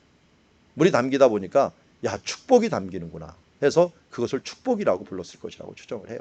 단어 자체가 축복이라는 단어와 이 웅덩이라는, 풀이라는 단어가 똑같아요. 그러니까 우리가 어떤 사람이 축복된 사람이냐? 겸손하고 가난하고 심령이 정말 하나님이 주시는 그 마음. 저도 평생 기도 제목이, 하나님 내가 정말 사모하는 자가 되게 하옵소서. 뭐 일부는 이미 사모가 되신 분들도 있겠지만 저도 사모하는 자가 되기를 원합니다. 이게, 이 마음이 없어지면 굳어버린 거예요. 죽어버린 거나 마찬가지. 그래서 이 마음이 부유해지고 이 정도면 됐지 않을 때가 무너지는 때예요. 그때가. 그러니까 어떻게든지 하나님께 간절한 마음, 사모하는 마음, 두렵고 떨리는 마음, 이 마음을 가지고서 살지 않으면 정말 제가 이 자리에 설 때도, 설교 자리에 설 때도 항상 그 마음을 달라고 기도를 하고 있어요. 그 마음이 있으면 하나님이 알아서 하시더라고요. 하나님이 채워주시는 거니까요. 그래서 성령의 생수로 채워지는 것들도 그런 사람들에게 채워진다 하는 것을 알고, 복이라고 하는 것, 웅덩이라는 뜻을 가졌다는 꼭 기억하십시오. 그래서 이 브라카라고 하는 이 축복, 또 바룩이라고 하는 말이 있죠. 축복이 있을지어다라는 말이에요. 그게 바룩이라는 말이. 바룩 선지자가 있는데 그 말이 또 이 이런 환경에서 나온 말이다라는 걸 알고 주님 앞에서 항상 겸손한 마음으로 살자. 자, 그리고 너는 세상의 소금이니라는데요. 여기서 설교하고 있을 때 이 아래서는 어부들이요, 밤에 이 그물을 치고 고기를 주로 잡아요. 밤에 그물을 치고 잡으니까 고기를 잡아오면 어떻게 되느냐? 소금에 절여야 돼요. 소금물을 풀고 있는 중이에요. 소금 알은 이스라엘은 별로 없어요. 왜냐하면 사해 소금을 가져와. 근데 사해 소금에는 뭐가 많으냐? 불순물이 많아요. 그거 다 먹었다면 배탈 나요. 불순물이 너무 많기 때문에 녹여서 먹어야 돼요. 녹여서. 그래서 그 소금 덩어리를 가지고 녹이고 남은 소금은 뭡니까? 그거는 가짜 소금이에요. 모양은 똑같은데 가짜 소금이야. 이거는 불순물이야. 다 불순물 덩어리야. 이거는 쓸데가 없어. 그러니까 밖에 버려서 발에 밟혀버리는 거예요. 없애버리는 거예요. 그걸 지금 얘기하는, 너희는 세상의 소금이니 소금이 맛을 잃으면 무엇을 발려? 가짜 소금이 된다는 거예요. 모양만 있고 가짜 소금이 되지 말라는 거죠. 그리고 세상의 빛이라, 여기 그 당시에 디베랴라고 하는 곳이 있었는데, 디베랴 있는 곳에 아마 불이 하나 두 개 켜지고 있었을 것이에요. 저희가 사람이 등불을 켜서 말 아래 두지 아니하며 하면서, 옛날에 도시들은 다 산 위에 있었다 그랬죠. 테리라고 하는 산 위에 주로 있었는데, 그런 산 위에 있는 불이 켜져 있는 것을 보면서 너희도 이런 빛이 되어라 라고 성경에서 말하고 있는 것을 보게 됩니다. 그러면서 빛을 비추는 방법 중에 하나가 너희 착한 행실을 보고 하늘에 계신 너희 아버지께 영광을 돌리게 하라 라고 말합니다. 구세군은 이런 부분에 있어서 정말 최적화되어 있는 시스템을 갖고 있어요. 어떨 때는 제가 부러울 정도예요. 이런 부분들을, 그렇지만 원리는 놓치지 말고 이 부분들을 통해서 너의 착한 행실을 보고 하나님께 영광을 돌리게 하라 라고 하는 것, 이것을 통해서 내 영광, 내 이익을 취하면 절대 안 됩니다. 이걸 통해서 하나님께 영광을 돌리는 일들을 통하여서 복음의 문을 여는 거죠. 조금에서 나사로를 보겠지만, 우리가 무덤 문을 열어주는 것은 예수님이 우리 보러 열라 그래요. 그렇지만 무덤에서 살리는 분은 예수님이에요. 그런데 문은 우리가 열어줘야 돼요. 우리의 착한 행실로 문은 열어주면 그들이 복음을 들으면은, 복음을 듣고 살아나는 것이 이제 예수님이 우리 가운데 은혜를 베풀어 하시는 일들이 있죠. 자, 또 이때 산상수훈에서 들에 핀 백합화를 보라라고 했는데요. 여기 우리는 백합화가 흰색으로 생각하잖아요. 이스라엘의 백합화는 그게 아니라 빨간색입니다. 아네모네라고도 부르기도 하고, 꽃양귀비라고 불러요. 요새 들판에 많이 심어 놓더라고요. 우리나라도 많이 꽃양귀비라고 부르고, 우리 교회도 제가 많이 심어놨어요. 그래서 주변에 꽃양귀비라고 하는, 이게 정말 아름답게 핍니다. 정말 어느 때는 산 하나를 다 덮을 때가 있어요. 때로 편이면서. 그러니까 이걸 보면서 이게 솔로몬의 영광으로 이 꽃 하나만 갖지 못하였다. 이상하게요, 사람이 만든 것은, 이런 걸 한번 물건을 보시면요, 자세히 살피면 흠이 보여요. 완벽한 건 없어요. 근데 하나님이 만드신 꽃 한번 보세요. 자세히 살피다 못해 현미경으로 한번 살펴보세요. 정말 아름다운 구조를 갖고 있어요. 하나님이 만든 것은 보면 볼수록 예쁜데, 그래서 어때요? 하나님이 만든 최고의 창조물이 뭐예요? 사람이잖아요. 그래서 사람은 보면 볼수록 예뻐야 돼, 원래. 근데 왜 원래라고 하는 말을 쓸까요? 죄를 짓다 보니까 이 원래가 자꾸만 손상이 돼 버려 갖고 그렇지만, 원래 하나님께서 우리에게는 이 사람이 가장 아름다운 꽃이거든요. 그런데 사람이 뭔가를 만들면 이게 문제가 생기는 거예요. 그러니까 내가 뭘 하려면 문제가 생겨요. 솔로몬도 나중에 오면은 자기가 뭘 하려고 했더니 부작용이 생긴 거예요. 그 나라가 나중에 쪼개져 버리잖아요. 하나님이 하시게 해야 되는데, 초창기에는 하나님이 하시게 했는데 후반기에는 자기가 뭘 하려고 했어. 인간적인 지혜는 결국 이 문제를 생기게 만들더라 하는 것을 보게 됩니다. 제가 오늘 곁다리 얘기를 너무 많이 하고 있어요. 이 시간이 진도가 안 나가는 지금. 자, 어쨌든 여기 이 말 굉장히 좋아합니다. 너희는 먼저, 그래서 그의 나라와 그의 의를 구하라. 하나님의 것을 먼저 구해야지 어떻게 해요? 그 모든 것이 더해지는 거예요. 제가 가끔 그 예를 들어요. 첫 단추를 어떻게 끼느냐. 제가 옷을 이렇게 입는데, 이 옷을 입을 때 단추를 갖다가 먼저 그의 나라가 이렇게 해야 되는데, 이쪽을 한번 한다고 하십시오. 이 밑에 이걸 먼저 이렇게 했어. 먼저 그의 나라가 아니라 내 나라를 딱 끼워버렸어. 내 나라를. 그럼 어떻게 될까요? 이때부터 꼬이기 시작하는 거예요. 일이 진행이 안 되는 거예요. 그러다 보니까 근심 걱정 일어나고 문제가 생길 때 첫 단추가 중요해요. 먼저 무엇을 할 것인가. 먼저 그의 나라와 의. 먼저 하나님의 것을 구하고 먼저 기도하고 먼저 하나님께 구해야 되는데 나중에 구해갖고 문제가 생길 때가 굉장히 많아요. 히스기야 같은 경우도 그랬죠. 쳐들어왔는데 맨 처음에 안 되니까 열심히 준비해놓고서 금 부셔갖고 다 하나 이 아수르 왕에도 주고 나중에 안 되니까 기도를 해버린 거예요. 그러니까 다 잃고 정말 소 잃고 외양간 고치는 일들이 발생하게 되는 거죠. 여러분들이 일의 순서를 정말 잘 잡아요. 먼저 그의 나라와 의를 구하라. 그리하면 하나님이 이 모든 것을 더하시리라. 이걸 믿어야 돼요. 불안해도 믿어야 돼요. 하나님 예수 그리스도의 십자가는 정말 어리석게 보여요. 아, 그거 먼저 하면 어떻게 돼? 라고 하겠지만 하나님은 이걸 먼저 하라는 거예요. 먼저 기도하고 먼저 말씀 보고 먼저 하나님께 구하고. 그래서 루터가 한 말이 있어요. 나는 너무 바빠갖고 오늘 너무 바빠갖고 평상시에는 1시간 기도했는데 오늘은 3시간 기도해야겠다. 너무 바쁘다 보니까 기름칠을 해야 더 많이 해줘야 될 거 아니에요. 기도를 더 많이 하고 시작을 해야겠다. 근데 사람이 이상하게 바쁘면 먼저 버리는 게 예배, 먼저 잊어버리는 게 기도, 먼저 안 하는 게 말씀 읽는 것들이 될 때가 많더라고요. 먼저 무엇을 하요. 저도 그러니까요. 하여튼 여러분들 이거 조금만 잃어버리면 패턴 잃어버리면 금방 무너져 버립니다. 산상수훈 지금 얘기하고 있고 산상수훈이 끝나고서 이제 내려왔는데 백부장이 자기 아들을 자기 신하를 고쳐달라고. 이 사람 대단하죠. 신하를 고치기 위해서 온 거예요. 아들도 아니에요. 딸도 아니에요. 신하를 고쳐달라는 거예요. 근데 사람들이 이 사람은 정말 우리를 위해서 좋은 일을 많이 했습니다. 그래서 옆에서 도와줬어요. 막 거들어줬어요. 예수님 가보십시오. 그리고 예수님이 진짜 가려고 했어요. 사랑의 예수님이니까 가서 도와주려고 했어요. 그랬더니 여기 이 사람이 뭐라 했습니까? 오실 필요 없습니다.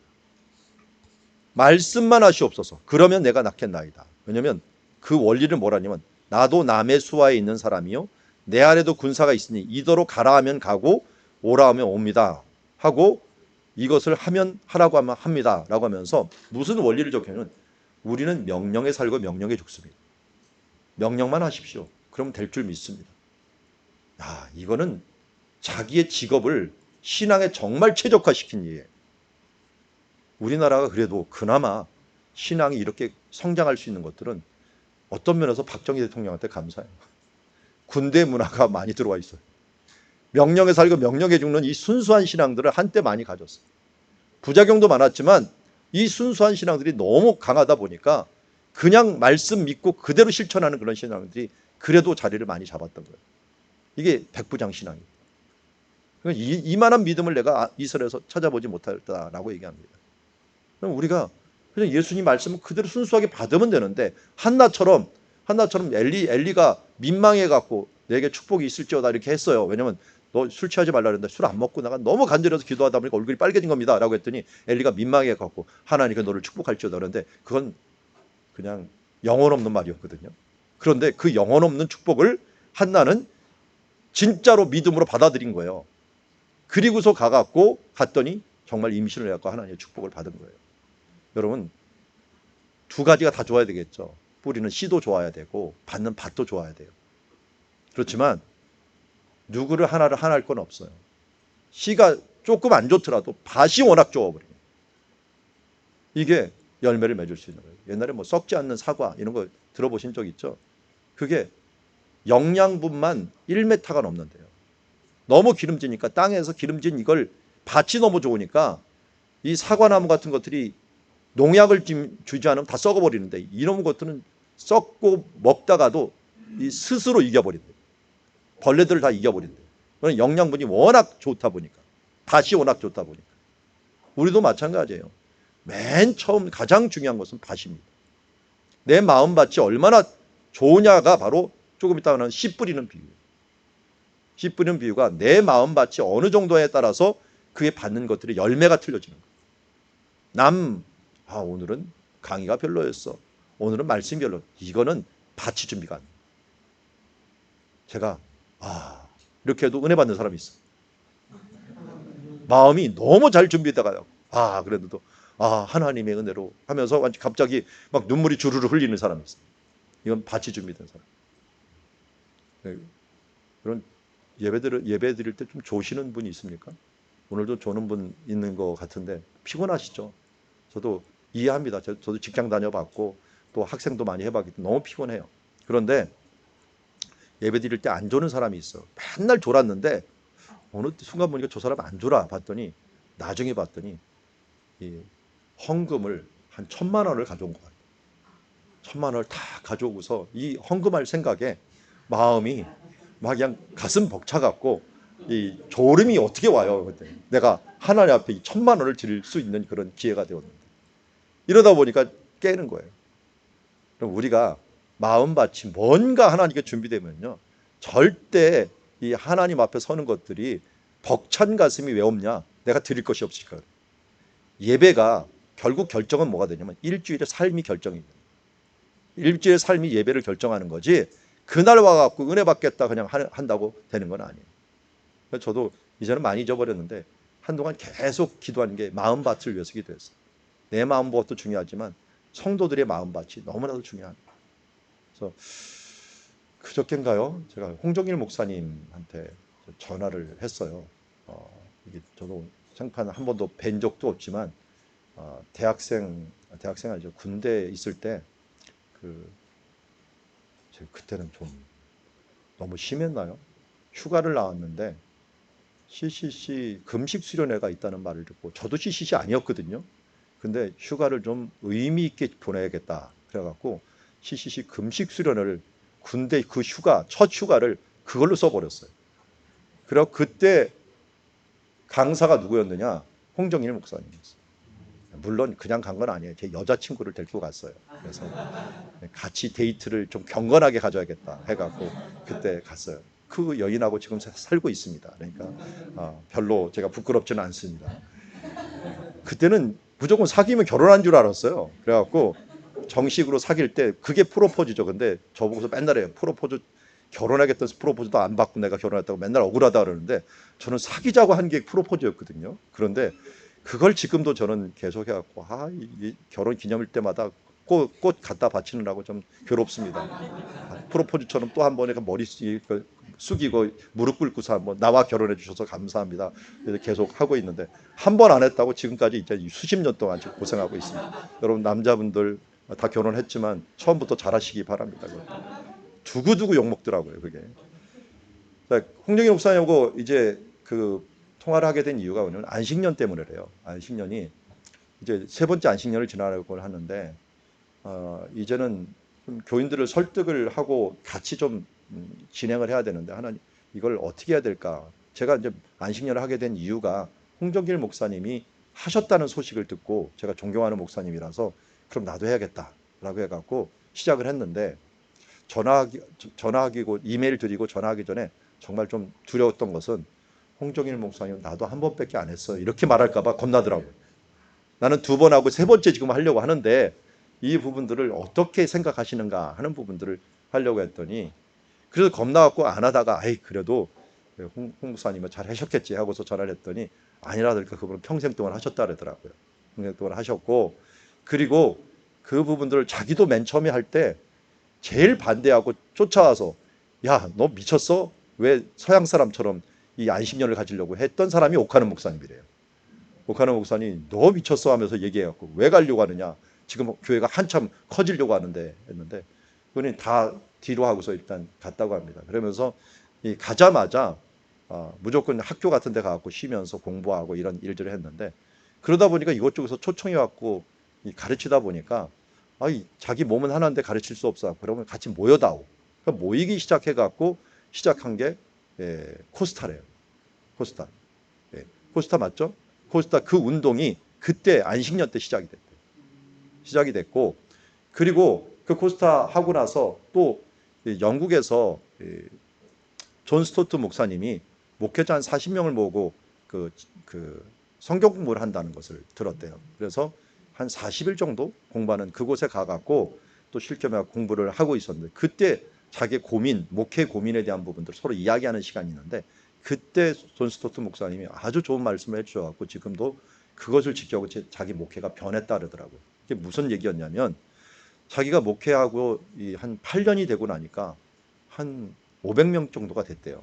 그래갖고 홍정일 목사님 맨 처음에 간사만 하다가 시시심한 간사만 하다가 목회를 시작하려고 하다 보니까 전도사도 한 번 적이 있고 전임 사역도 해본 적이 없다 보니까 하나님께 서원을 했대요. 서원을 한 가지 했는데 뭐냐면 내가 다른 건 못하더라도 교인들 한 가정 한 가정을 위해서 매일 아침에 기도하겠습니다. 이거는 서원을 했대요. 그런데 100명이 되고 200명이 될 때는 가능했는데 이게 이 가정이 500가정이 되니까 새벽 5시부터 시작을 했는데 9시까지도 안 끝나더래요. 이 감당을 못 하겠더래요. 그리고 이걸 제대로 못하니까 또 마음에 이 서원을 했는데 못하고 그래서 이걸 갖다가 이제 이 존스트 목사님 한 40명 모인 데서 얘기를 했답니다. 그랬더니 사람들이 웃으면서 배부른 소리 한다. 나는 20년을 했는데 지금 20명밖에 안 된다.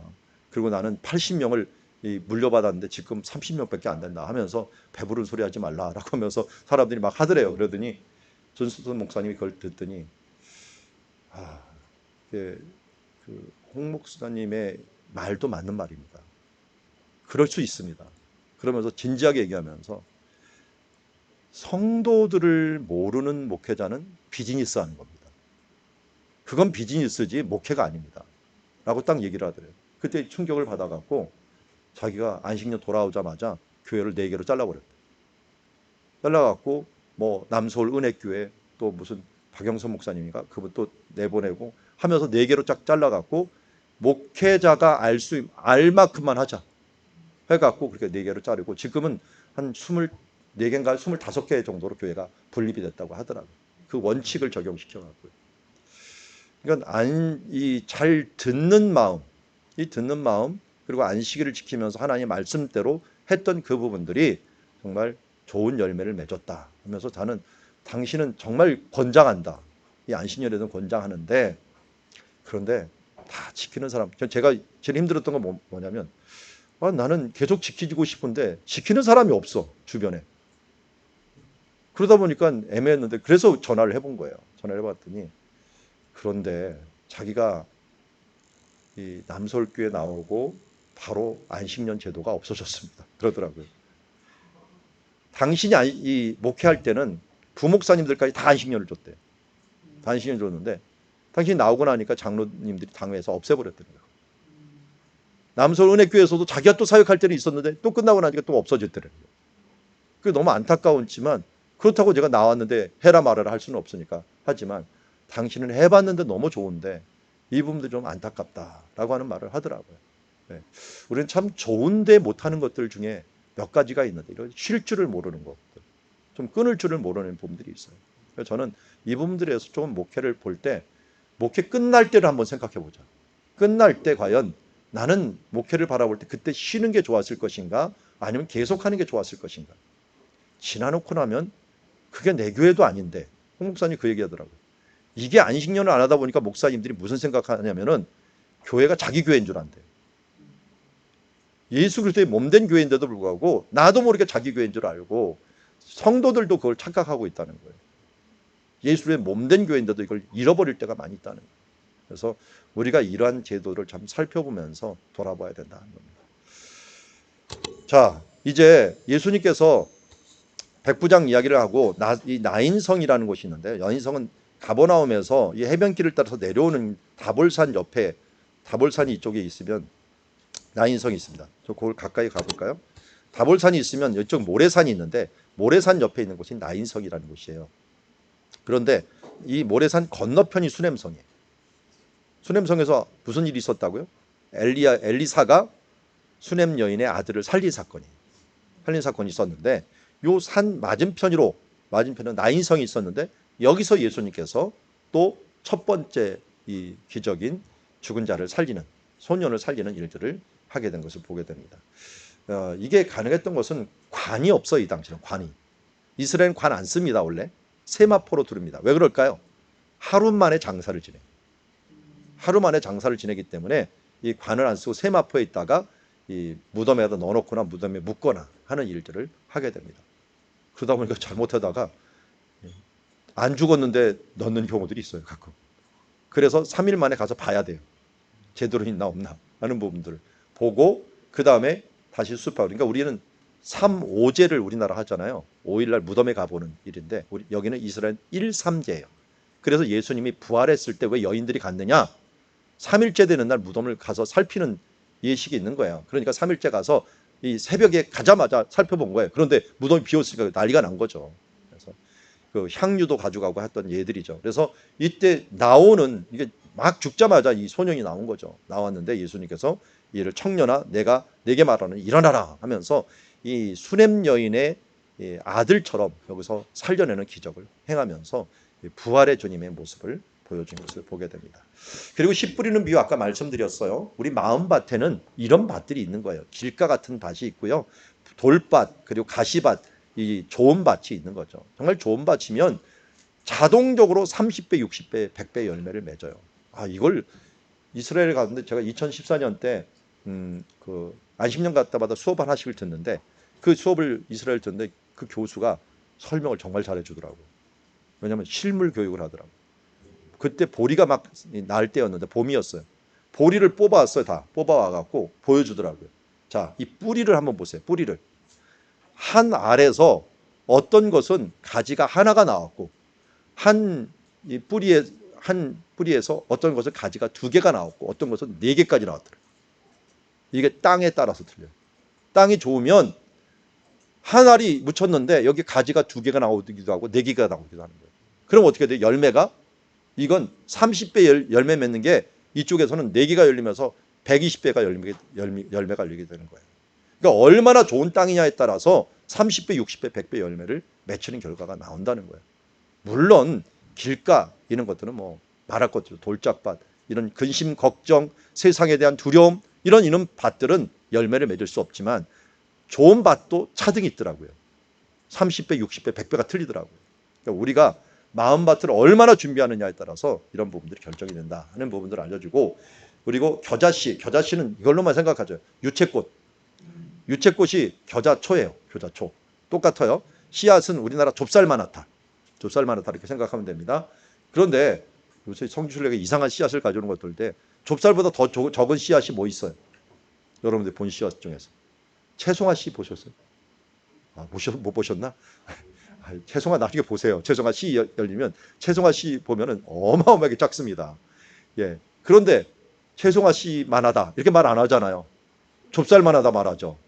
좁쌀이 너무 안 하면 도토리만 하다 이렇게 얘기하죠. 작은 것의 대명사예요.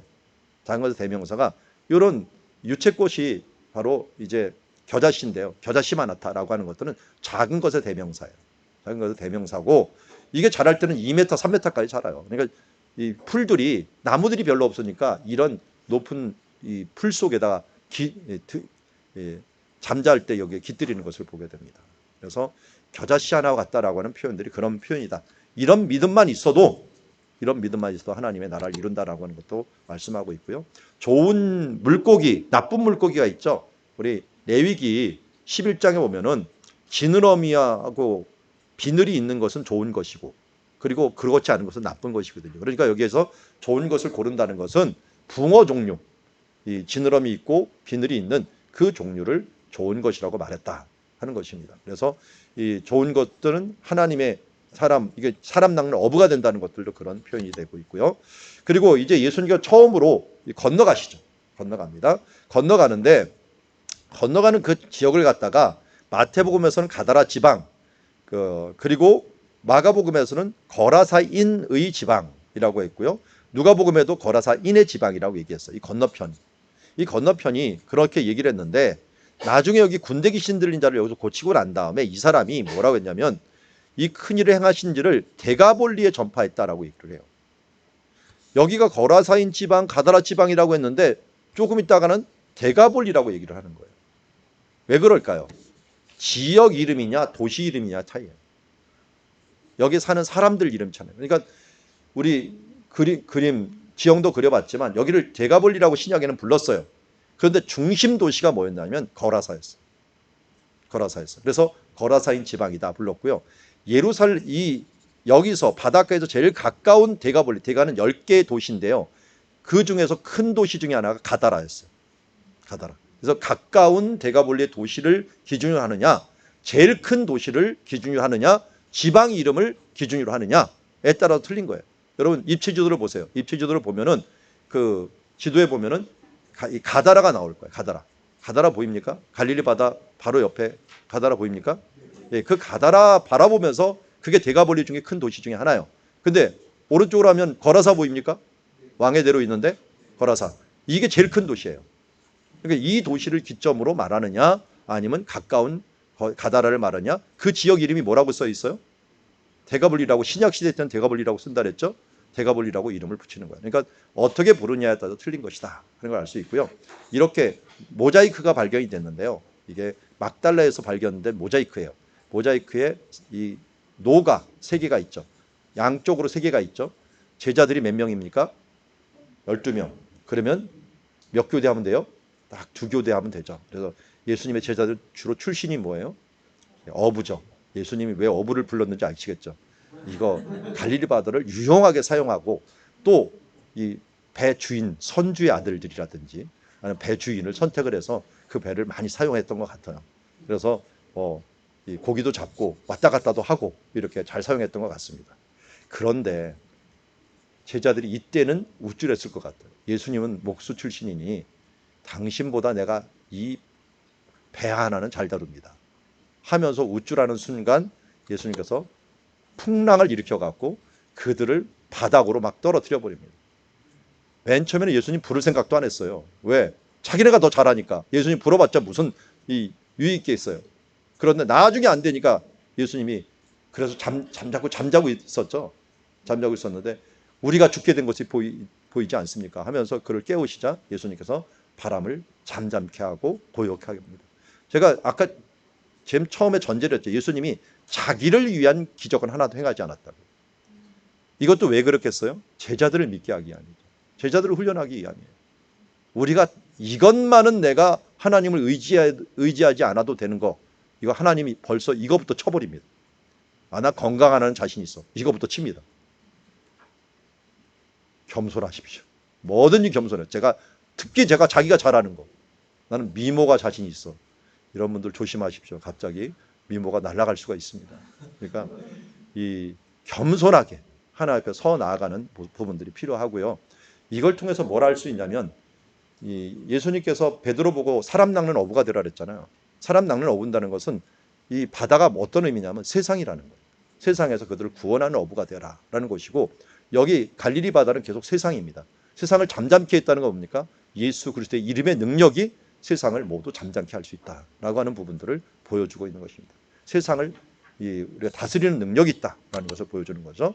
그래서 여기 보면 제가 이 바이킹 지금 그린 모습이 보이는데요. 이 바이킹이 아니라 이제 예수님 풍랑 맞는 모습인데, 저는 이 모습을 보면서 그 생각을 해요. 우리 놀이기구에 바이킹 타는 거 아시죠? 위로 올랐다가. 그럼 그거 왜 타십니까? 겁나는데 왜 타요? 그래도 겁나도 타도 즐겁잖아요. 뭔가 스릴이 있잖아요. 이 배를 탈 때요. 예수님이 만약 우리를 보호하신다는 믿음이 확실하면 어떻게 될까요? 이게 바이킹이에요. 즐길 줄 아는 거예요. 환란을 즐기는 거예요. 또 무슨 복을 주시려고 하면서 이걸 환란을 오르락 내려갈 때 즐길 수 있는 사람이 되고, 예수님만에 없다 그러면 겁이 나갖고 난리가 나는 거죠. 이 뒤집히면 어떻게 되는가. 그러니까 믿음의 차이가 우리의 삶의 태도를 결정을 해요.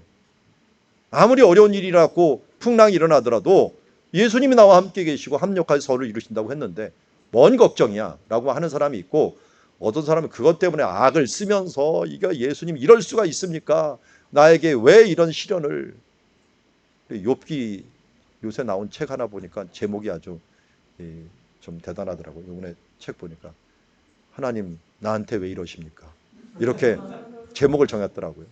나한테 왜 이러십니까? 우리 그렇게 기도하는 사람들도 있죠. 그런데 약속이 있잖아요. 약속. 먼저 그의 나라를 구하라 이런 것도 있지만, 하나님을 사랑하는 자, 그 뜻대로 부르시는 자들에게 합력하여 선을 이룬다는 거예요. 그렇다면 우리가 믿고 나가면은 이런 것들을 즐길 수가 있는 거예요. 환란을 하나님이 이 기회를 통해서 뭐를 주시려는가 하는 걸 즐길 수가 있는 거예요. 자, 우리 이제 예수님께서 거라사인 지방에 도착했습니다.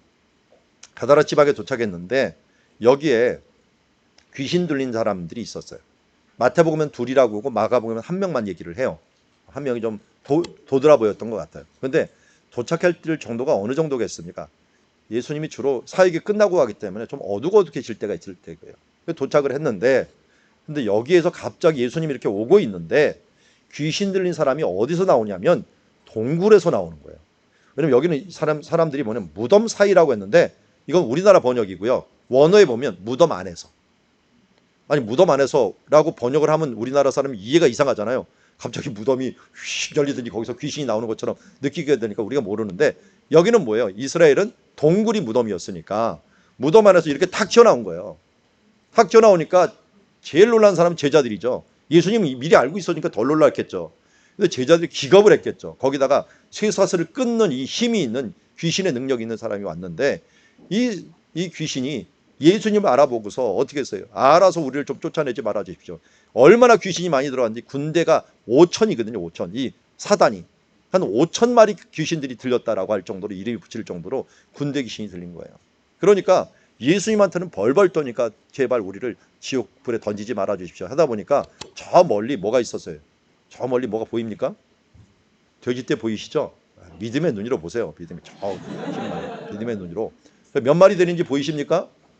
예, 보이죠? 몇 마리입니까? 예, 2천 마리, 2천 마리. 여기 나오잖아요. 성경에 2천 마리. 믿음으로 봐야죠. 뭐 어떻게 합니까? 2천 마리가 있습니다. 2천 마리가 되는데 거기다 보내달라는 거예요. 자기네를 무적에게 넣지 말고 이 돼지한테 넣으니까 돼지한테 정말 들어갔어요. 보냈어요. 보냈더니 돼지가 어떻게 됐어요? 위에서 아래부터 막 달려오더니 어디로 들어갔어요? 바닷가로 확 다 달려 들어가고 거기서 죽어버렸어요. 이 돼지가 왜 귀신이 들어갔더니 위에서 아래로 달렸을까요? 돼지는 원래 영적인 동물이 아니에요. 영이 들어가니까 난리가 난 거죠. 그러다 보니까 자기도 예상치 못한 행동을 한 거예요. 제가 신학을 하기 전에 돼지 500마리까지 키웠습니다. 혼자서 이 기계화 사업을 한다면서 이걸 해갖고 하다가 그때 부름을 받았죠. 예. 그때 하나님이 좀 야속해요. 한 1년만 더 버티면은 내 다음에 온 사람이 그걸 물려주고 헐값에 물려줬더니 그 다음 2억 벌었다 그러더라고요. 제가 실컷 고생만 해주고 다른 사람 돈 벌게만 해주고 끝난 케이스였던 것 같아요.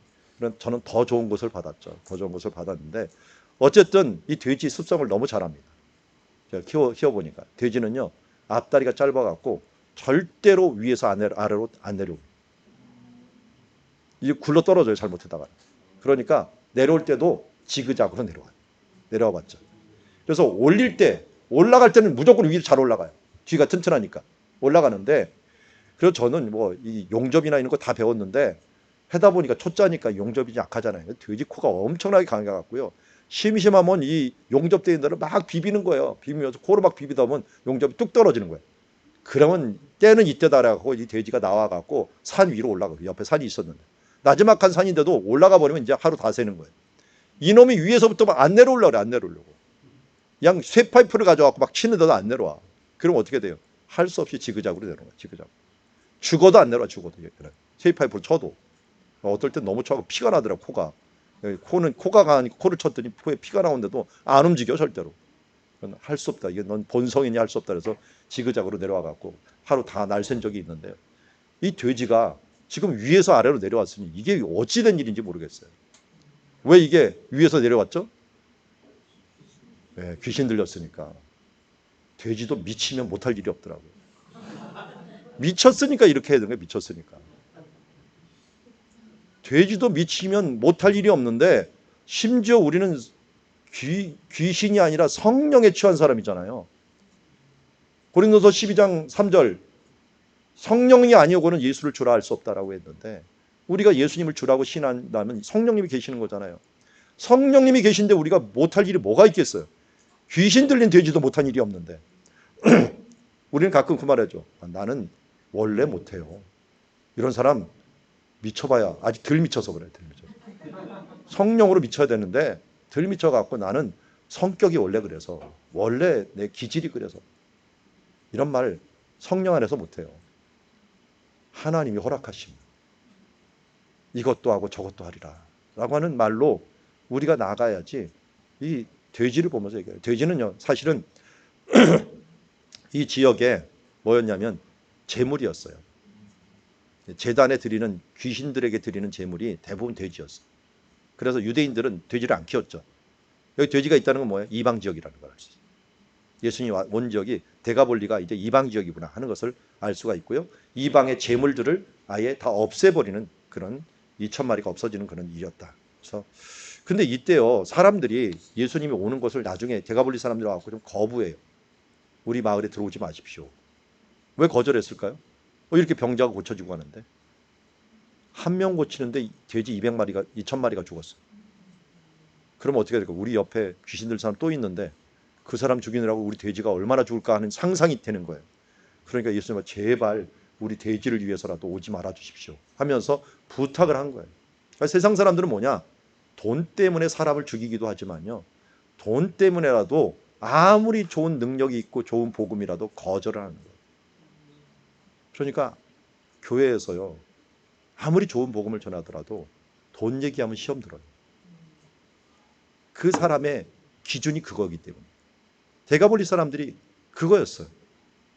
자기의 재산과 재물 때문에 예수님을 거절한 거예요. 지금도 그렇고요. 나중에 가서 무슨 일 합니까? 여기에 있던 이 친구가 가서 복음을 전하고 마음을 부드럽게 하니까 나중에 칠병이 여기저기 데가볼리 가서 한 거거든요. 그때는 사람들이 마음을 문을 여는 거예요. 그러니까 처음부터 믿음이 연약한 사람, 돈 중심으로 사는 사람에게 돈 얘기하면 안 됩니다. 이런 사람 나중에 믿음을 더 세운 다음에 먼저 그의 나라와 의를 구하는 그런 신앙이 된 다음에 돈 얘기를 해야 되는 거예요. 자, 그래서 할 수 없이 예수님께서는 데가볼리에서 이제 가버나움 쪽으로 이렇게 돌아오십니다. 돌아왔어요. 배를 타고 맞은편으로 건너가셨고, 이 건너오신 다음에 여기서 일이 일어났죠. 누가 왔냐면 첫 번째 야이로가 와갖고 자기 딸을 지금 죽게 되었으면 고쳐달라는데 가는 길에 누가 만났느냐? 여인 한 여인이 와갖고 12해 동안 혈우증으로 앓던 여인이 내가 옷에만 손을 대어도 구원을 받으리라 생각해갖고 진짜 옷에만 손을 대었더니 나음을 입었어요. 근데 옷이 뭘까요? 예수님의 옷 어디를 잡았을까요? 유대인들은 옷을 입을 때 반드시 입어야 될 게 옷술이 있대요. 옷술. 이런 옷술. 여기 지금 이 수술복을 입었는데 여기 옷술이 보이나요? 옷술. 옷술이 유대인들을 종교인들에게 다 이 옷술이 있어요. 예수님도 옷술이 항상 있었어요. 이 옷술이 있는데 이 옷술을 보고 알아본 사람이 누구냐면 사마리아 여인이에요. 사마리아 여인이 딱 보니까 유대인이거든요. 유대인 옷을 이렇게 느려져 있으니까 당신은 유대인으로서 왜 나한테 물을 달라고 합니까? 라고 말하는 것들이 옷을 보면 알아. 아, 이 사람 유대인이구나 하는 걸 알 수가 있는데 이 옷술은 왜 만들어진 거예요?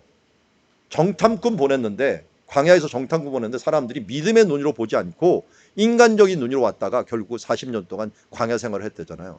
그래서 그 보호장치로 너 옷술을 보면서 이 옷술이 뭘 의미하냐면 말씀을 의미하거든요. 말씀, 하나님의 율법의 말씀의 눈으로 세상을 바라봐라 하면서 그 장치로 주신 거예요. 말씀을 잊지 말라고. 예수님도 이 옷술을 말씀이라고 하는 걸 자꾸 가지고 다녔는데 그래서 여호와의 모든 계명을 기억하여 준행하기 위해서 민수기 15장에서 이 옷술을 만들려고 했는데 예수님도 이걸 갖고 다니니까 이걸 만졌다는 건 뭘 만지는 거예요? 예수님의 말씀을 붙든 거예요. 그것도 믿음으로 붙들었더니 어떻게 됩니까? 나음을 입은 거죠. 조금 있다가는 간 곳이 12살밖에 안 된 그 여인 야이로의 딸을 갖다가 예수님께서 또 손을 잡아서 일으키면서 하신 말이 뭐예요? 달리다쿰 소녀야 일어나라 했는데 이때 일으켜든 12살 12의 병을 앓던 여인. 그래서 보면 12가 공통이에요. 12해 동안 죽어가는 사람이 있고 12해처럼 살아갖고 올라가는 사람이 있다면 동일하게 죽는다. 그래서 우리는 뭐 옛날에 철학에서 성악설입니까? 성선설입니까? 그래서 성악설이죠. 처음부터 태어날 때 악이다. 왜 알아요? 어린아이가 죽는 거 보면. 12살 동안 자라는 아이가 순수한 이 어린아이가 뭐 알겠어요. 그런데 죽어요. 태어나자마자 죽어요. 왜 죽는 걸 보면 왜 악한 것을 알아요? 죄의 값은 사망이라고 했어요. 죄의 값은 사망인데 아이들도 태어나서 죽는 거 보니까 이건 죄와 상관없이 우리가 태어날 때부터 죄가 있구나 하는 것을 우리가 알 수가 있는 거예요. 그러니까 그 이미 죽어 있는 이 인생을 살릴 수 있는 분은, 달리다쿰할 수 있는 분은 예수님밖에 없다 하는 부분들을 여기서 보여주고 있습니다. 그리고 2년차 이제 마지막에 가서는 예수님을 배척하는 일들이 발생을 하는데, 예수님께서 나사렛에 두 번째 간 거예요. 첫 번째 갔을 때도 예수님을 몰아내려고 하고 죽이려고 했는데 또 가갖고 얘기한 거예요. 아, 왜 이게 안 되는 데를 계속 가느냐. 여러분, 가족들이 거부한다고 계속 안 갈 거예요? 친족들에게 계속 안 갈 거예요? 계속 가십시오. 그리고 예수님 때 지혜를 발휘하는데요. 12 제자를 부르사 둘씩 보내는 거예요. 자기가 안 되니까 제자들을 보내갖고 더 멀리 하고 우회적으로 전도하는 거예요. 그러니까 대부분 이 가족들 전도는 이 가족 직접 하는 것보다요, 우회적으로 하는 전도들이 더 많아요. 다른 사람들을 통해서. 그래서 품앗이라고 하나요? 나는 이 사람 남편 구원해 그 위해서 기도해주고, 이 사람은 또 이렇게 기도해주고 하면서 이 객관적으로 기도하다가 서로 하는 것들. 저도 교회 개척을 하다 보니 그런 일이 벌어지더라고요. 전도는 이쪽에 했는데 사람은 이쪽에서 와. 희한하더라고요, 그게. 근데 또 이쪽에서 또 전도하면 나중에 또 이쪽에서 와. 심는 것과 거두는 것이 틀려요. 그런데 하나님은 심는 자와 거둔 자를 똑같이 기뻐하게 해주겠다라고 했어요. 우리가 당장 거두는 것들 없다고 할지라도 슬퍼하지 마시고, 우리가 끊임없이 예수님께서 이렇게 하심으로 나사렛이 나중에 뭐가 됐어요? 기독교가 가장 큰 도시가 돼버렸어요. 마을이 돼버렸어요.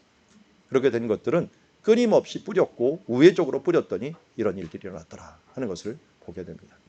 자, 여기까지 2년차를 보았고요. 원래 3년차 상반기까지 하려고 했는데 제가 예화가 좀 많이 있었던 것 같습니다.